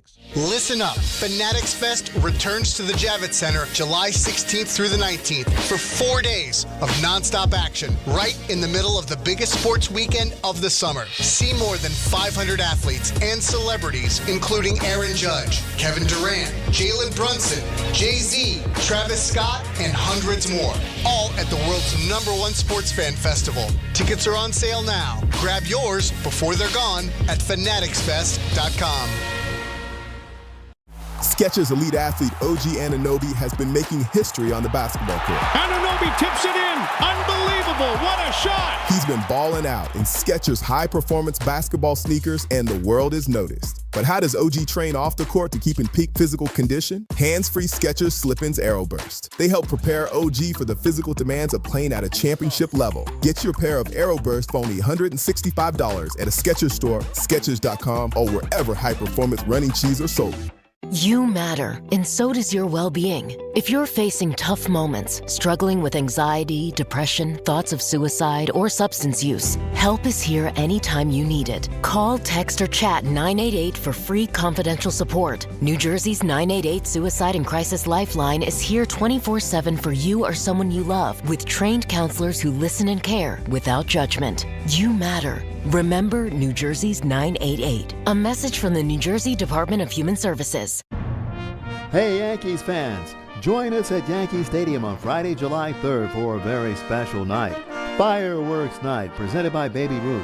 Bring your family and friends as the Yankees take on the Twins, and stay after the game for a spectacular post-game fireworks show celebrating the 250th birthday of America. Get your tickets now at Yankees.com/tickets. Don't miss the Yankees and Twins Fireworks Night, Friday, July 3rd, presented by Baby Ruth.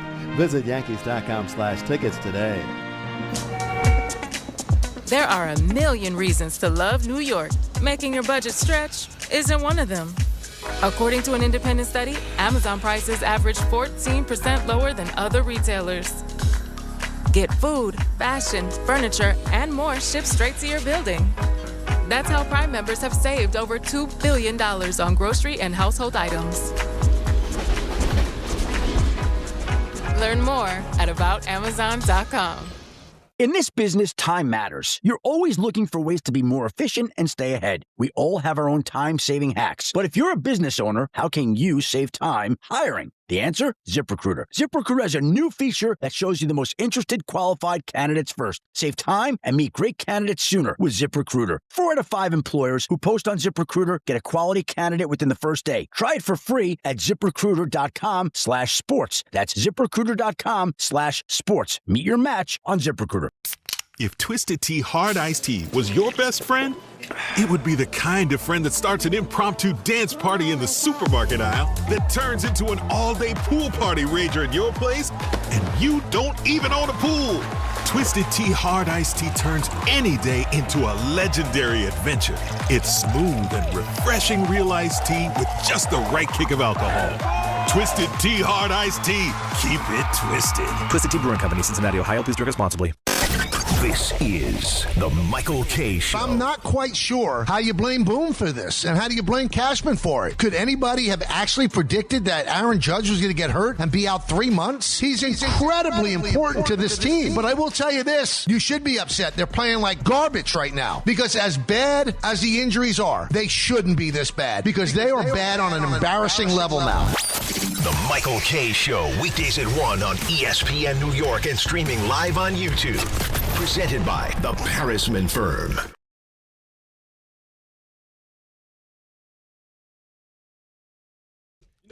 Okay. All right. Okay. All right. Bart Carlin, ESPN New York, on the ESPN New York YouTube channel.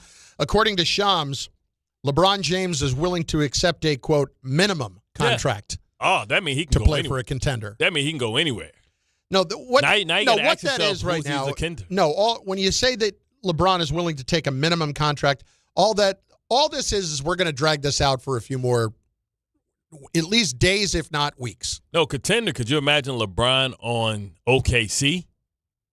Because I feel he's saying that to draw all the attention of everybody. But I get that. But he only can. Most teams are only going to offer him $15 million. Well, that's the mid-level. He's talking about the minimum here. Exactly. But what I'm saying is he don't have – it's teams that can pay him money. Like, I wouldn't say LeBron to OKC, Shea Gilly, he's the leader, right? No need for that. LeBron to San Antonio, teaching Wemby how to be a leader and how to win, That's worth the price. If I'm San Antonio, I'm like, bro, come here. The same way that Dwayne Wade had to teach LeBron how to be a champion, Wemby's in that stage. He didn't handle his place on the national stage the right way, right? He folded under pressure. He couldn't finish games. He didn't make proper decisions at the end. He wasn't in the right conditioning to be able to finish. Remember, we were talking about Kevin Durant potentially to there. LeBron James would be perfect. That team is cheap. They haven't paid Wemby. They haven't paid anybody. I would tell Dylan Harper. Yeah, I would tell Fox, get the hell out of here. And I would give him. They're stuck with him right now. They got 50. They owe him like 150 million. Okay, I would tell Harrison Barnes. It's been real. It's been real, Harrison Barnes. They just re-upped him. Yes, and I would trade him. Yeah. Like, thanks a lot, Harrison Barnes. It's been real. You got to go. LeBron's taking your spot, right? Could you imagine that? LeBron and Wemby, him teaching throwing oops, and him coming off, and then him catching oops. And then Dylan, he can also teach Dylan Harper a lot about decision making. He's just gonna play the small forward. So you got LeBron at small forward. You got Harper starting. Fox is gonna go to the bench, and who's the other? Castle's gonna start.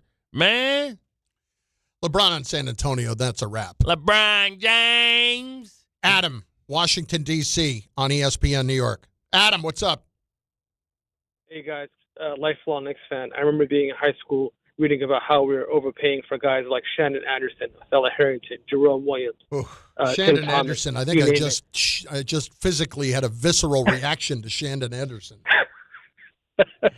Yeah, I mean, blast from the past. And you remember those days, just overpaying. And finally, after 53 years, after all that struggle, from Larry Brown to Phil Jackson to Lenny Wilkins, you name it, finally we won a title. Finally we're defending champs. And I get it. Mitchell Robinson, his free throws is not great.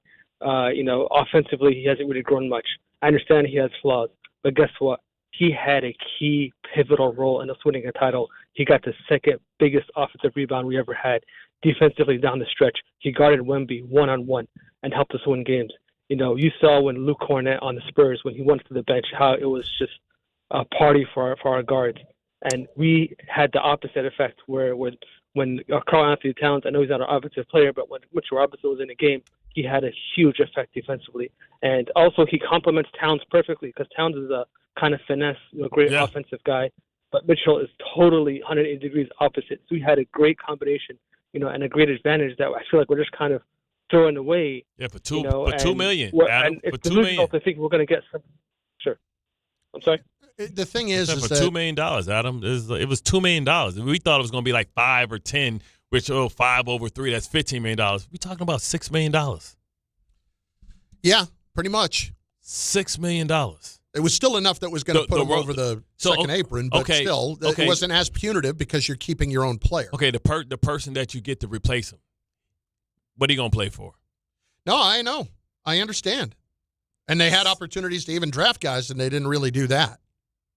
So they have made some very intentional decisions here, and clearly this was Shamet or Mitch, and they went with Shamet. And he went to the ops.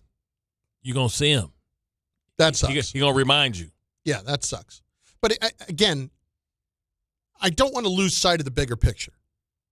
As much as we love Mitch was hurt a lot. That was always a problem. All right.